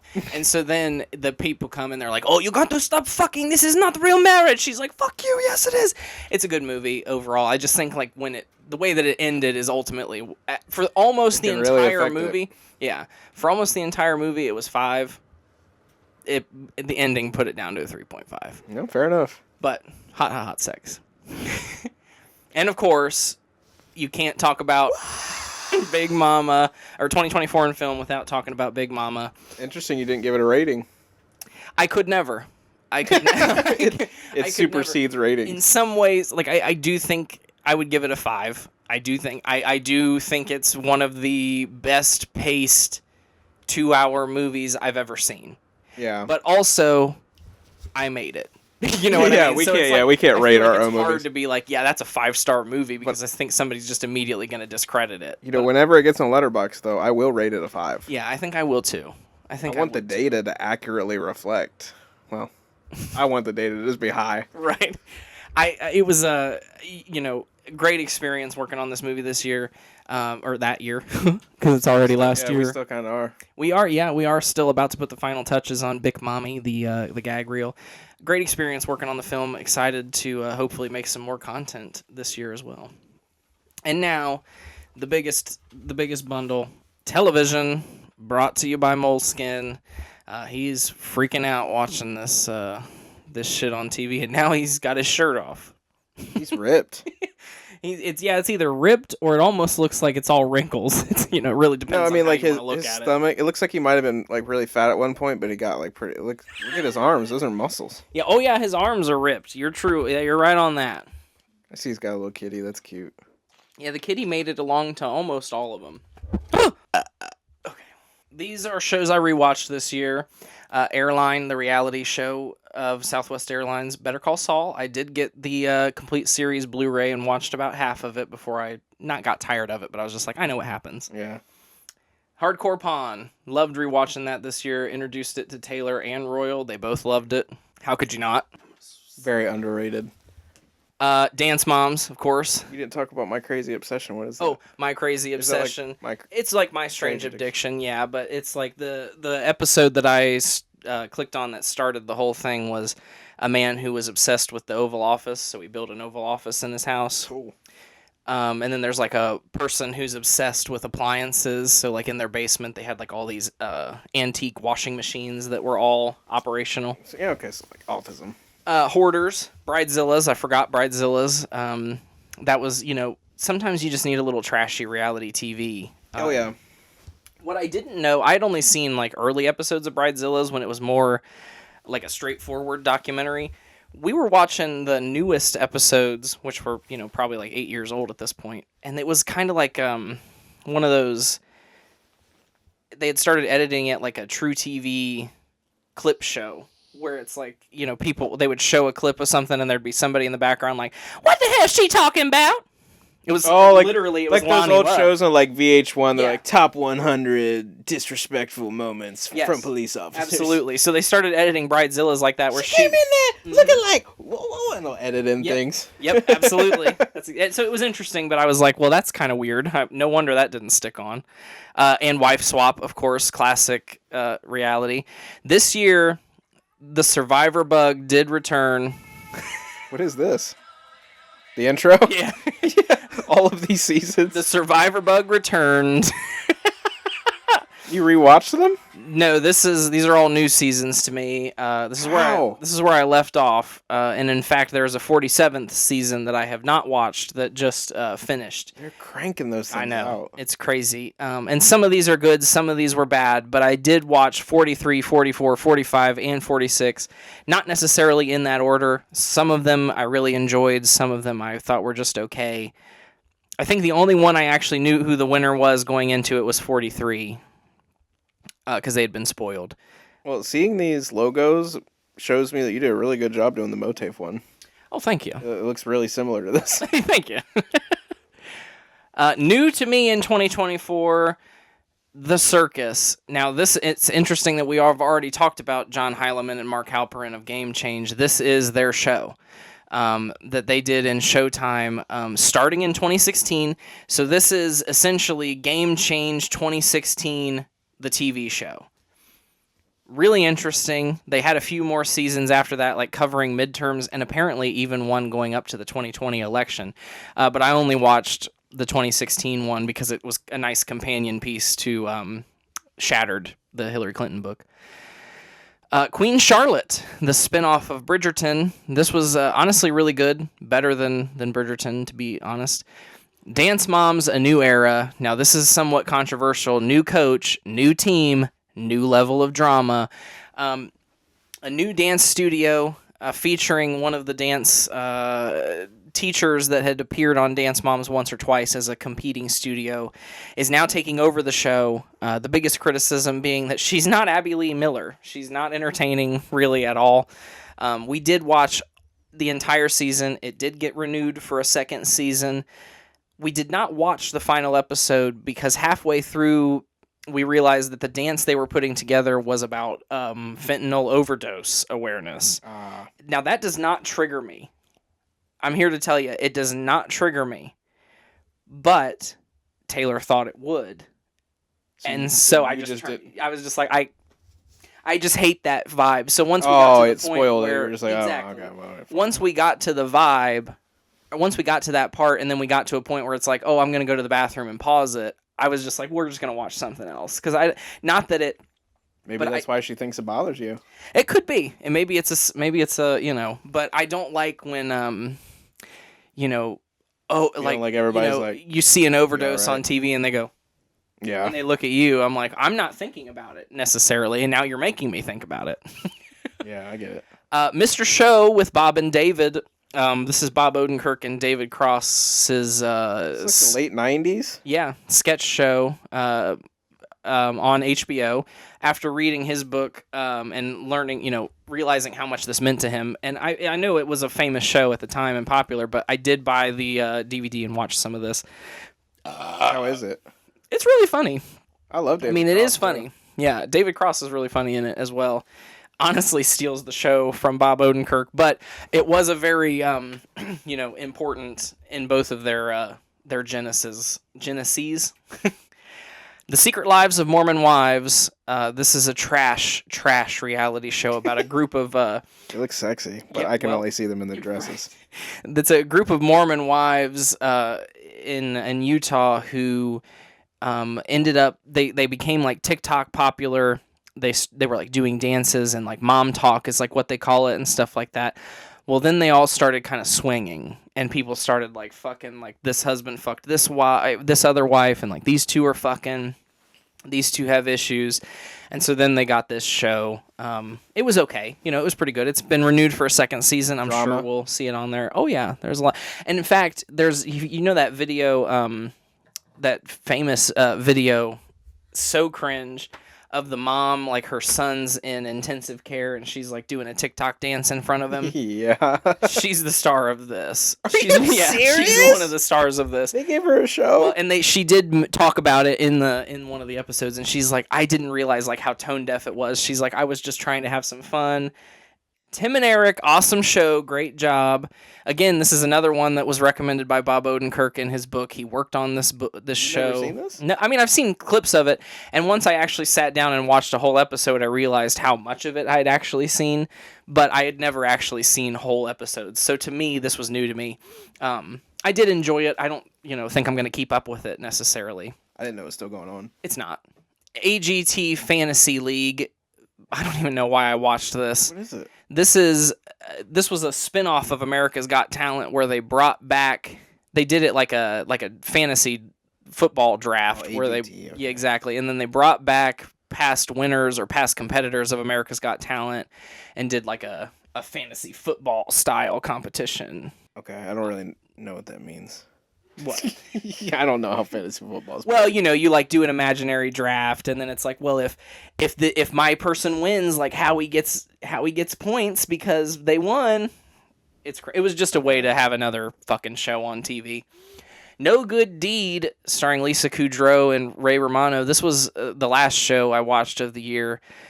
It's a dark comedy about them trying to sell their house where there was a mysterious murder a few years ago, and trying to sell their house while covering up and dealing with the ramifications of the murder that occurred there. Okay, that's cool. Old show, new season, Shark Tank. Mark Cuban's last year this year. Goodbye. The final season of Curb Your Enthusiasm. Goodbye.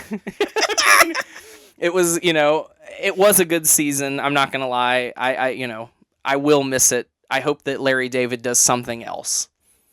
A new season of Below Deck. In fact, I could say goodbye to this one too because they now have a new captain. So this is a new season with a new captain. Goodbye, Captain Lee. Hello, Captain Carey. What would you do?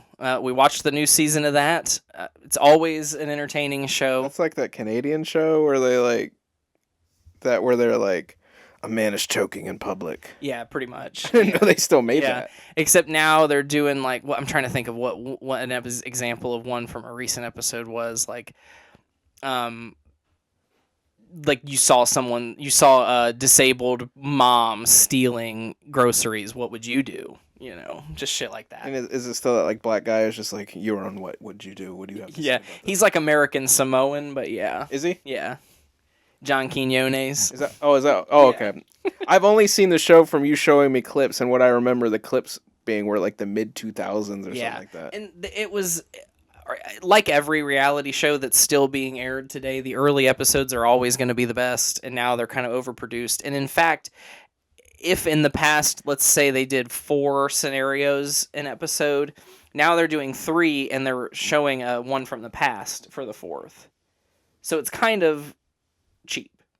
Okay. You see what I'm saying? Yeah. Yeah, they're showing one Somebody, from like 2004 at the end. I don't know if you remember this, but years ago when I was in college, I got What Would You Dude, but on a very small level. Because there was this kid, I was like in the science building, and there's this kid crying just by himself. And I was like, why is that kid over there crying? I sat down, I was like, are you okay or whatever? He's like, what? And we talked for like 5 minutes. I was like, well, if you need anything, just let me know. And I got up to walk away, and they're like, this was a social experiment. Oh my god. Well, at least you passed. It's nice to know what you would do. I did try to comfort him. I don't know how good of a job I did, but there was a new season of Love on the Spectrum US this year. It feels like an eternity ago, but apparently it was only May 18th. I watched a couple episodes. I like it. Yeah. I like it. You know, I like Abby. Yeah. There was that whole scene where they're in Africa. They're like in Africa, sitting outside, looking over the Serengeti, and they start singing Lion King together. Hilarious. And it's one of those shows where I'm like, the producers in the moment are like, I can't believe I'm getting this right now. Yeah. I thought that so many times watching the first season. Yes. Like, this is fucking gold. There is now a season 2 of Gordon Ramsay's Food Stars, but this season they've now added Lisa Vanderpump from Real Housewives of Beverly Hills. She's a restaurateur, a bar owner as well, and they both sort of draft their own teams and compete that way. It's cringe, but it's The Apprentice. 1,000 Pound Sisters. This was my number 1 show last time. It's now just old show, new season. Blown Away. Again, it's the glass making competition show. The Great Christmas Light Fight. It's a nice Christmas tradition to see all these crazy ass ridiculous displays and pretend that I hate them. And well, I mean I do hate them, but decide which ones I love. The new season of Big Brother. Craft. Exactly. The new season of Big Brother was okay this year. Did not finish it. It's just there's so many weeks of it that it just gets to the point where I'm like, I don't care who's left. The new season of American Idol. This was Katy Perry's last season. She's going to be replaced by Carrie Underwood next year. The new season of Family Guy. Have you seen they're doing Hulu exclusives now? No. There's now a Hulu exclusive Halloween special and a Hulu exclusive Christmas. Kind of like what South Park did Yeah. during COVID. Yeah. Except they're only 20 minutes long. Gay. The new season of Hacks. Hey, it's still on. Claim to Fame. Hey, this was probably the worst season of Claim to Fame yet. Every single episode, every single guess that anybody guessed was incorrect. And when you watch the show, that's just not the way you want to see the game be played, because it's like, well, I really thought that person was related to Gabriel Iglesias, but now I'm just seeing Reba McEntire's niece go home, and they haven't even talked about Reba McEntire's niece. You know what I mean? Oh, by the time they get home, you're like, hold on, what? If you are the guesser, I remember you telling me about it, but it's all these people who are secretly related to a celebrity, and the game is to figure out who is the celebrity, like who they are related to. And so they'll have mini games, and at the end of these mini games, you get to choose who the guesser is. Now, if you're the guesser and you go up and you're like, RJ, I think you're related to Rick Quillen, but you're not, your answer's Edie Quillen, and I'm wrong, then my Dennis Roberts gets shown instead of Rick Quillen because I was wrong. And you go home? And I go home. Oh. But now imagine they spent the whole episode talking about how you're related to Rick Quillen. He's related to Rick Quillen. He's related to Rick Quillen. He looks like Rick Quillen. Oh, all the clues on the board relate to Rick Quillen. Rick Quillen, Rick Quillen, to where everybody in the house believes it's Rick Quillen. Then I get up there, I say, he's related to Rick Quillen. It's wrong. And then they're like, oh, he's Dennis Roberts' son. Goodbye. It's like anticlimactic. You know what I mean? Yeah, okay, I can see that. Below Deck Mediterranean. Do we know as the viewer who they're related to? Sometimes. They don't necessarily always let us know, which I think is interesting, but it's because it's like you can kind of play along, you kind of, and then sometimes they'll be like, yep, so, once it's, yes and no. Yes and no. The new season of Below Deck Med was probably the worst I've ever seen. Captain Sandy just doesn't have as much as she was going to marry John. What's happening on these shows, dude? What's happening? Like, what are these below decks? They're just yacht owners, or it's this crew. It's the crew of a yacht. But there's drama. Yeah, lots of drama between the crew. Below Deck Med, not necessarily this season in particular, but there was a crew member who was there for like 4 seasons, and then like at the end of her last season, Captain Sandy fired her because she had a THC vape.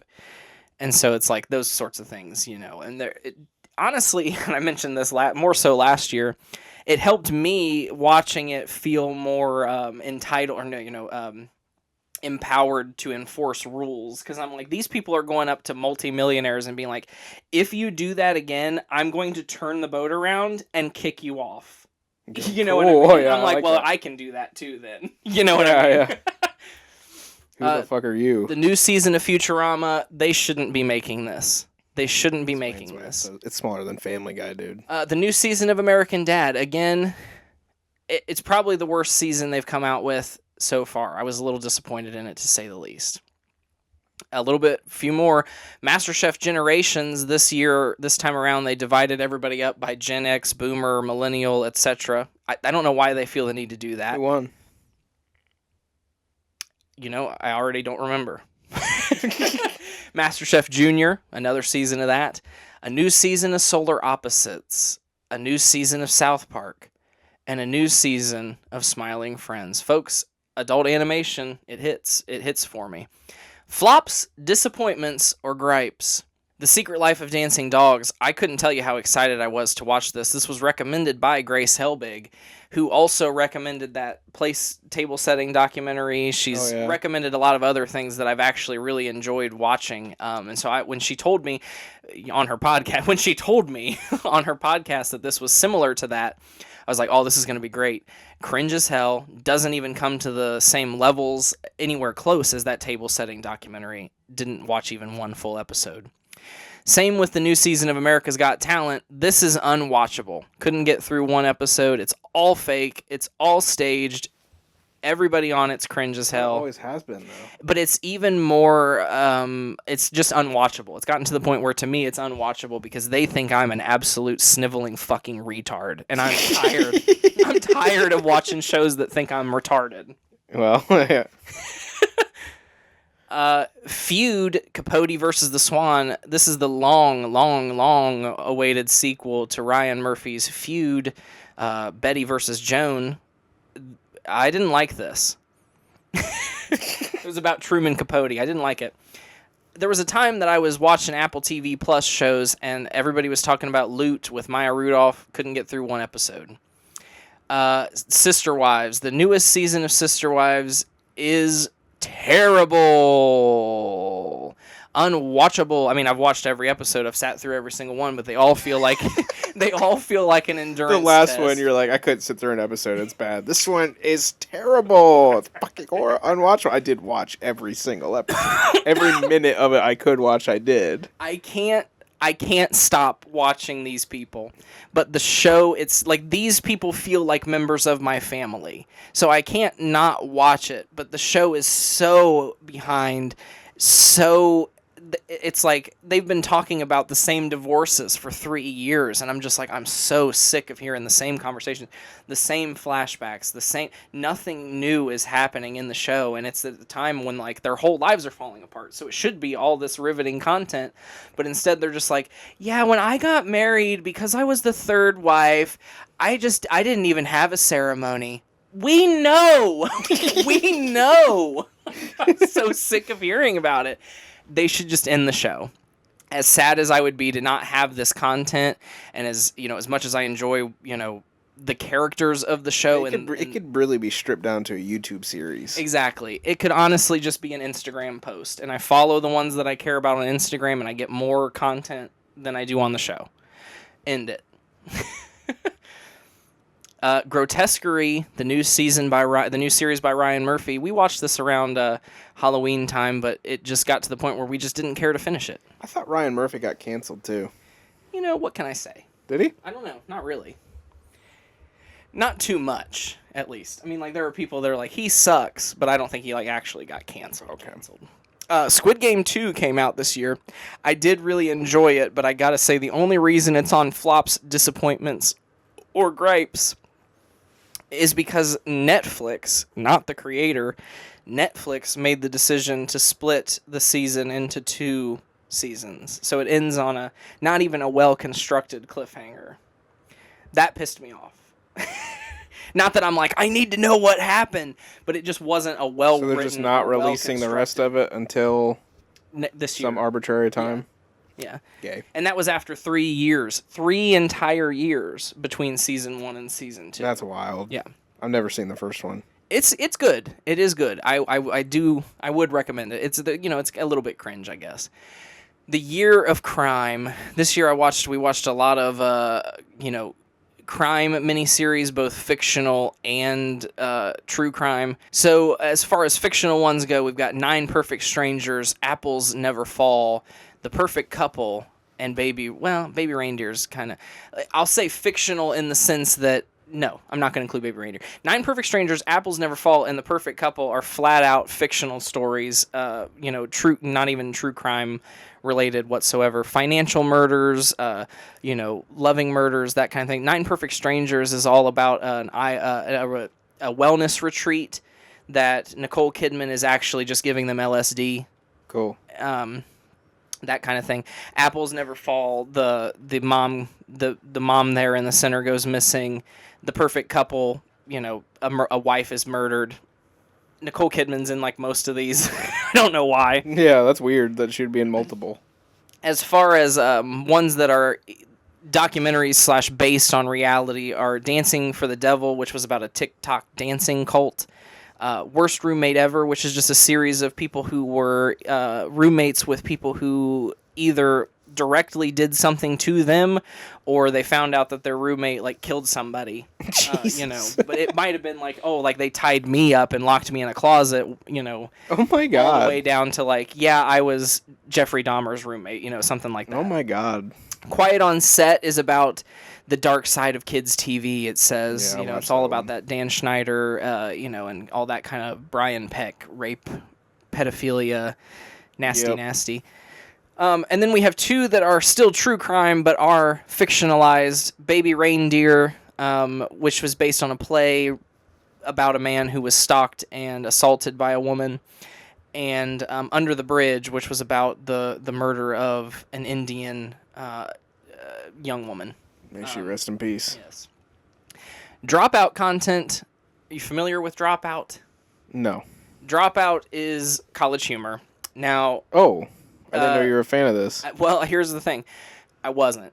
But over the years going to Royal and Bo and Hannah's house, they have shown me episodes of the shows that are on this content. I could see that from a mile away. the older lady smoking. Yeah. Well, she looks like she's younger dressed. Well, yeah, she is. And I think it's actually might have been a man. Well, I don't care. What I can see. But Dropout is its own, and I do hate this, but Dropout is its own streaming platform. I can support them directly, and after a while of watching content every time I hung out with the Bentons, I'm like, okay, I'm gonna go home and watch this. And so these are a various selection of shows on their platform. Breaking News, which is a show where they're reading from a teleprompter, but they did not write it, and it's been written in a way to try to make them break character. Cool. The Rank Room is probably one of the worst ones here, where they all just sit around and they all come. She mediates. She asks like 4 comedians to come, and they're like, "We're gonna rank the best way to steal money," and then every person comes in with their. These sound good. Yeah, they are entertaining.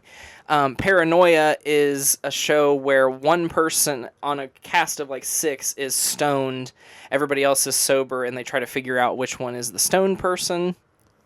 Smarty Pants up in the top corner was probably one of the more disappointing ones for me, because it is essentially a presentation show.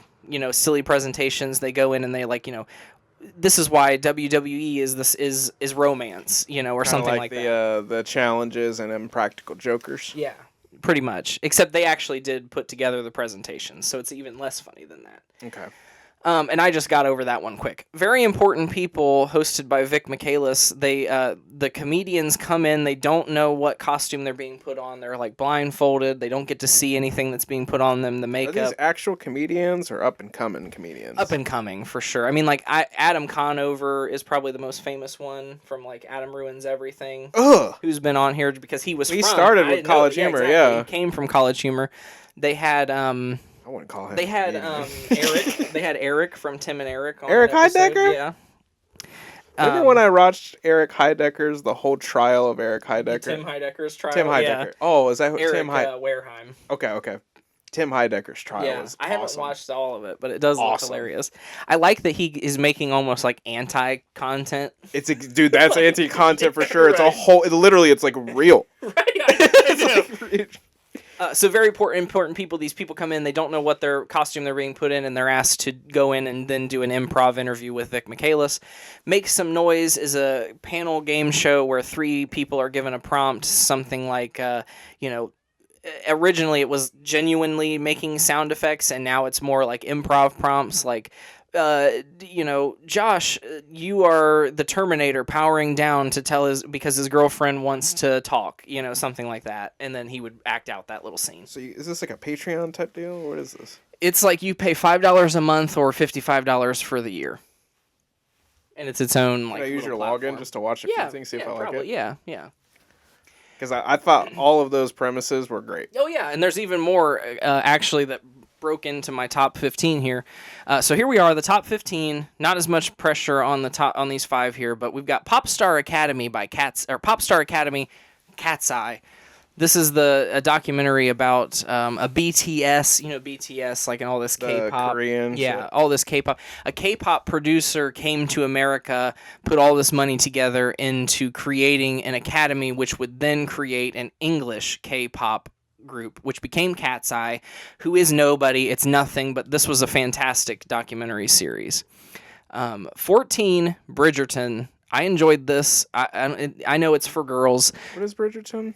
So it's by Shonda Rhimes. Oh, I started watching the whatever series it is that's like a prequel to Queen Bridgerton. Charlotte. Yeah. Yes, Earlier, we watched like It's 5 interesting. episodes of that. Bridgerton, I enjoyed it. It's a For girls. sexualized retelling of the Regency. Yeah, I thought it was cool. It's interesting. We've enjoyed it. In the Society Papers. Who is Lady Whistledown? Game Changer. Now, this is probably the most famous dropout content. Is that Adam Conover right there? No, that's Sam Reich, which is interesting. Robert Reich, Robert Reich, that's his son. No. Robert Reich is like a liberal commentator, former financial advisor. You probably recognize him if you saw him because he always was he on MSNBC? No, well, I'm sure, but he always he'll go viral. His posts will go viral because he's like, this is illegal. I don't know. He's he was in the Clinton administration. He's a fan. Anyway, this is his son. He's the CEO of Dropout. Game Changer. He's actually the CEO of Dropout? Yeah. Okay. Game Changer is the sort of every episode is a different game. It's the 3 people. So one of the games was Make Some Noise. That was like an episode of Game Changer was Make Some Noise, and then that was spun off into its own TV its own series. And so each time, the whole premise is like the people come out and they're like, they don't know what game they're going to be playing. Isn't that right, players? And so one time the game was, beat the buzzer, and it'd be like there's a buzzer that's going to go off in 30 minutes, and they'd like run through the whole like studio, and it'd be like, oh, here's the buzzer, but in order to turn it off, I have to build a diorama of the White House, something like that.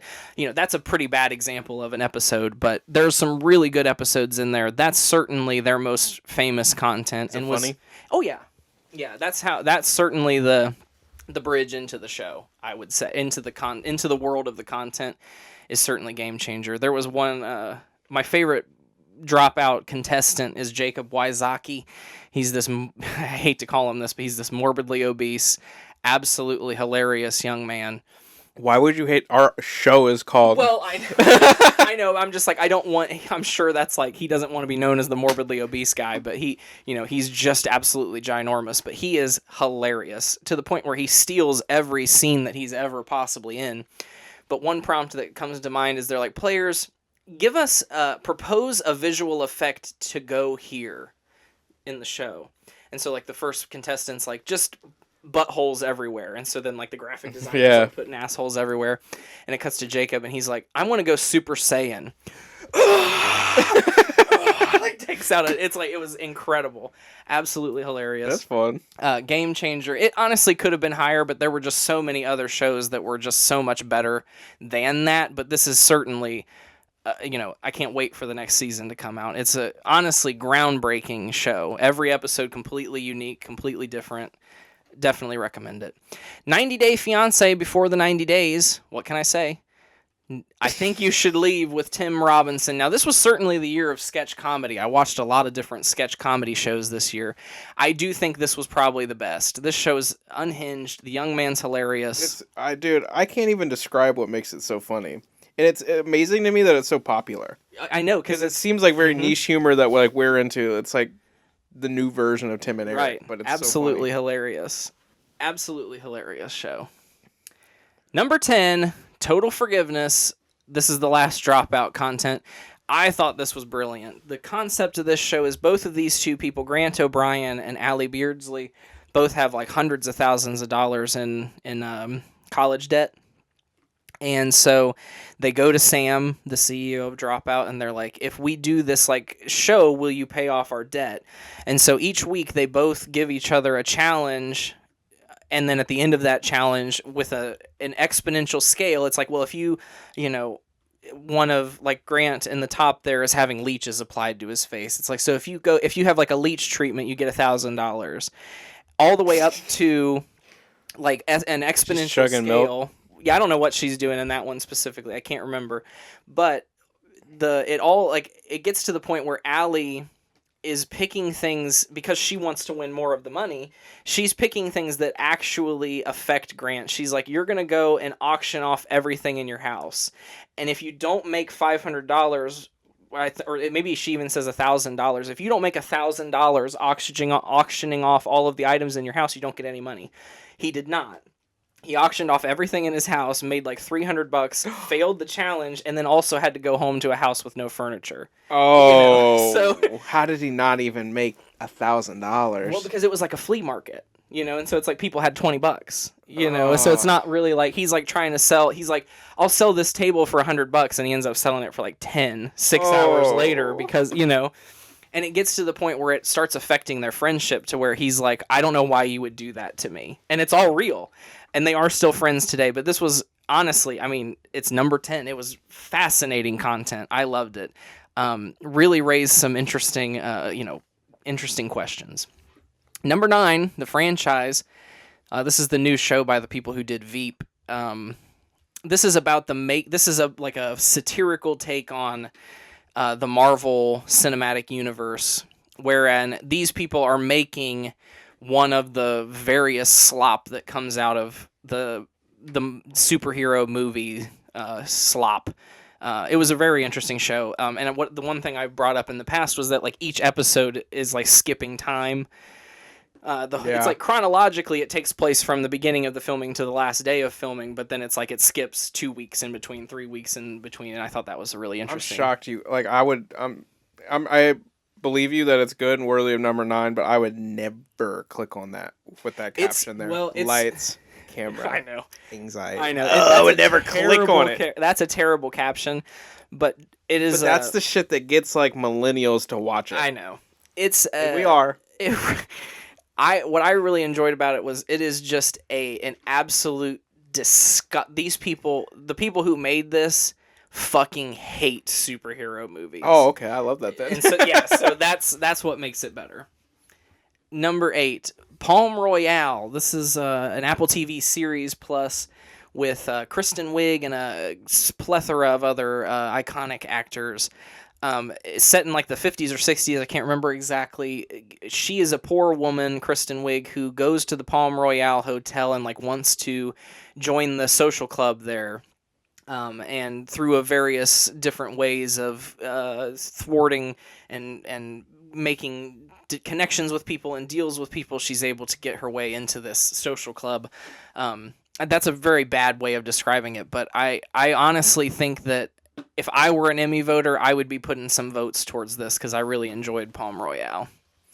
Number 7, Food Network Challenge. Now, let me be specific. I don't know if you've seen any Food Network Challenge in your history, but they, after a while, they started putting on their own challenges where it's like, make a Shrek cake, and all 4 teams would make a Shrek cake in 8 hours.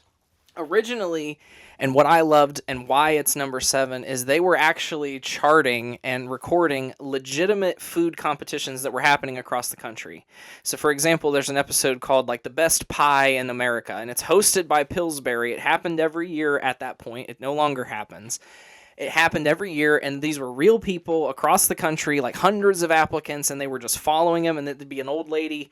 It'd be a fucking hotel ballroom with a bunch of ovens set up, brought in like just personal ovens, cranking them up. She's like, I gotta get my peaches boiled, and just it was fascinating. And the thing that I enjoyed most about it was like the kinds of competitions that they were recording genuinely don't happen anymore. Almost every single one does not happen anymore. You were looking them up to see if you could attend? Well, yeah, because I'm like, that is, and just like, I'm like, where are all these people? Who is participating in this? Yeah. You know what I mean? I'm like, what do you mean you got 5,000 submissions for the Southern Living Best of the South Homemade Cooking Challenge? Yeah, it's like, what is that documentary we watched about that like fair thing that they were doing? Yeah, the table setting. Is that what you mean? Oh yeah, it was the table setting, wasn't it? Yeah. It's very much like that. It strikes the same chord to me, and I do not necessarily recommend the episodes when they start hosting their own challenges and just like in a film studio, but the actual challenges of the early 2000s of real competitions across the country was some of the most fascinating TV I watched all year. Number 6, America's Sweethearts, Dallas Cowboys Cheerleaders. We are no longer making a show on the country music TV. This is now a Netflix documentary series, different production company, but still following the training, auditioning, and performances of the Dallas Cowboys cheerleaders. I love this shit. I live for it. I live for it. Number 5, Jersey Shore. I mentioned it earlier. Royal and I have been watching this at work. It's probably one of the last reality shows I had never watched, and I absolutely loved it. A good last one? Yeah, right. It is trash, but I gotta say, I don't understand, from the show, I do not understand why Snooki was such a tabloid, she was everywhere. Mm-hmm. And wouldn't you say that the general opinion of Snooki is that she's trash, she's a horrible person, all this? Yeah. She's not that at all. I don't get where that even came from. That's what I always thought of her, but like I know Stephanie always liked her. I don't get where it came from. She's stupid. Loved it. Well, that's true. And I don't necessarily agree with her lifestyle. Like, I don't go out and party and drink and all that stuff. I don't agree with her lifestyle, but no, I don't think that's the way to put it. You don't care that she does it. No, yeah, I don't care. I'm just saying, like, I don't go out and, like, do that sort of thing. So I could see why people are like, oh, it's, like, cringe that she's dancing and, like, showing off her panties when she does a cartwheel at the club at 2 a.m. Like, yeah, of course that's cringe. But I'm like, she can do that if she wants to. Yeah, I don't understand why everybody hates her. That's the point of the Jersey Shore, brother. We have a few, I think we officially watched 3 seasons before we went on Christmas break. So when we come back, we'll be starting season 4, which That's good content to look forward to. Oh yeah. How many seasons? There 8? are 5. That's it. 5 or 6, I can't remember. But season 4 takes place. They go to Italy, so that should be interesting. Season 4 takes place actually in Italy. Number 4, Upload. This is an Amazon Prime original series, kind of like that, similar to that Black Mirror episode where there's a digital heaven. Yeah. It's actually exactly the same, but this is a comedy about it. Okay. So this is the young man here in the front, Nathan. Well, this is both Nathan, I guess. Passes away. Nathan is creating a free version of heaven, and the company that has the highest paid version of heaven essentially assassinates him. His girlfriend uploads him to the paid version of heaven, and he falls in love with his angel, who is actually a live sort of programmer who helps him navigate this thing and investigate his death and all this. Very interesting show. That's fascinating. Very interesting show. And it's written by the people who created The Office, so it kind of has that... it definitely has a comedic Dude, they need to make way better covers for this shit, because this does not look like that to me. I know. It's a terrible image, but they're getting ready to horrible. put... A final season is coming out soon. I'm really excited to see it. I hope they do well with it. Number 3, Ren Fair. This is a mini-series documentary on Max about the Texas Renaissance Fair, which is one of the biggest ones in the world. Started by this man here who goes by King George. He's now in his 90s, and he's looking for a successor. Interesting. Very fascinating documentary. Are you going to go to the Ren Fair this year? No, probably not. But it was he's like, oh yeah, it's definitely Texas. It was a dirty, dirty man. This is a dirty, dirty man. He's like, I'm 90. I need to find a lady to spend some time with. And so like he dedicates half of his time to like managing the fair and half of his time to like dating profiles. He like has his assistant print out dating profiles, and he's like, She prints them out. yeah, she's like, well, does she want to use a condom? And then she'll send him a message. She'll like send the message for him, asking the lady if she wants to use a condom. There's a man who's like, he's worked here for 20 years. He wants the job. He's hoping that he'll be anointed. He's kind of like the assistant manager. But then there's also the guy who has come in and become like a multi-million-dollar vendor within the fair, who would like to take over the fair if he could buy it from George. So it's an interesting dynamic. There's all that sort of like Succession dynamics, but I never watched Succession itself. Severance, this second season's about to come out of this. This came out a few years ago, but this is absolutely brilliant.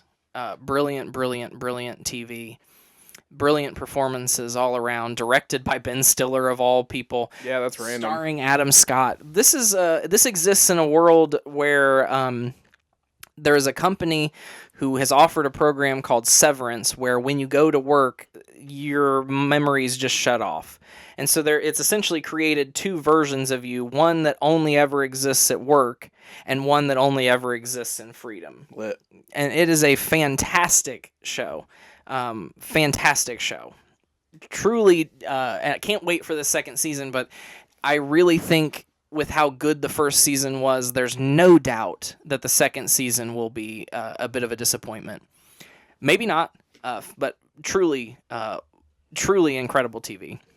But number 1, and you might think after Severance, how could something be better? But I think if you know me, you'll understand. Chimp Crazy. Chimp Crazy is an HBO documentary miniseries. I saw it advertised. This is the same man who did Tiger King, the same documentarian, I should say. Oh, yeah. I saw him on Joe Rogan talk about this. I don't know why I didn't put it together. He's one of the greatest documentarians living, which is insane to believe. But this man has found out about, this woman, Tanya, who is one of the greatest reality TV, like the fact that she's a real person and some of the footage that they got, I mean, it is genuinely like I wish I could give her an Emmy. She is She's not even acting. One of the greatest characters I've just ever put to TV. I can't believe she's a real person. So essentially, Tanya volunteers. She finds herself volunteering at a chimp sanctuary, and this chimp sanctuary is not the greatest. It gets kind of in PETA's crosshairs, and when PETA comes in and closes and tries to take all of the chimps, they find out that one is missing, and the documentarian is the only person in the world who knows it's in her basement. And so he has this moral dilemma of what do I do? And he holds on. He keeps interviewing her. He's talking to PETA. He's doing all this stuff. He had to hire a proxy director because he's well known now as being the guy who brought down Tiger King. So there's this whole fake guy who's not even a director, but the fake director wins her trust. Gets all this. What? It's incredible. They even got footage of her tranquilizing and dragging the chimpanzee out of the facility because that was how much she trusted him. Dude. I've got goosebumps. Fantastic TV. Even better than Tiger King. No, she's not fucking the chimp. Okay. That we know of, at least. But she is... No undertones of that? No. Okay. She is one of the greatest TV characters I have ever seen. This shit's how fucking Rise of the Planet of the Apes happened. Right? Yeah, truly. Did anyone tell her that? Truly. It is... I cannot recommend Chimp Crazy enough. Way better than Tiger King. I think it's only 4. Way better than Tiger King in terms of... And Tiger King was fucking great. And Tiger King was great. And it had some incredible characters in that, too. Of course, Joe Exotic himself and Carol Baskins. Tanya Haddox is on the same level as those people in terms of insanity, reality TV, entertainment.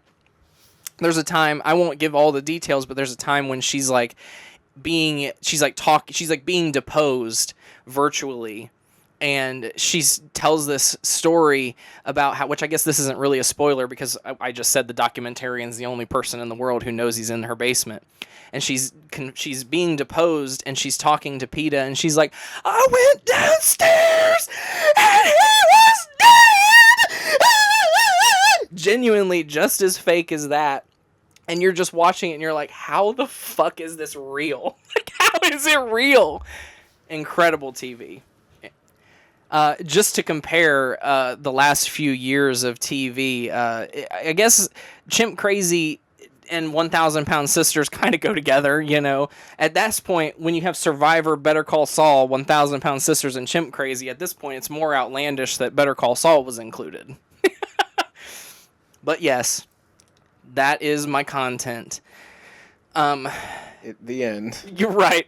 I said, generate an image where the man realizes he is he is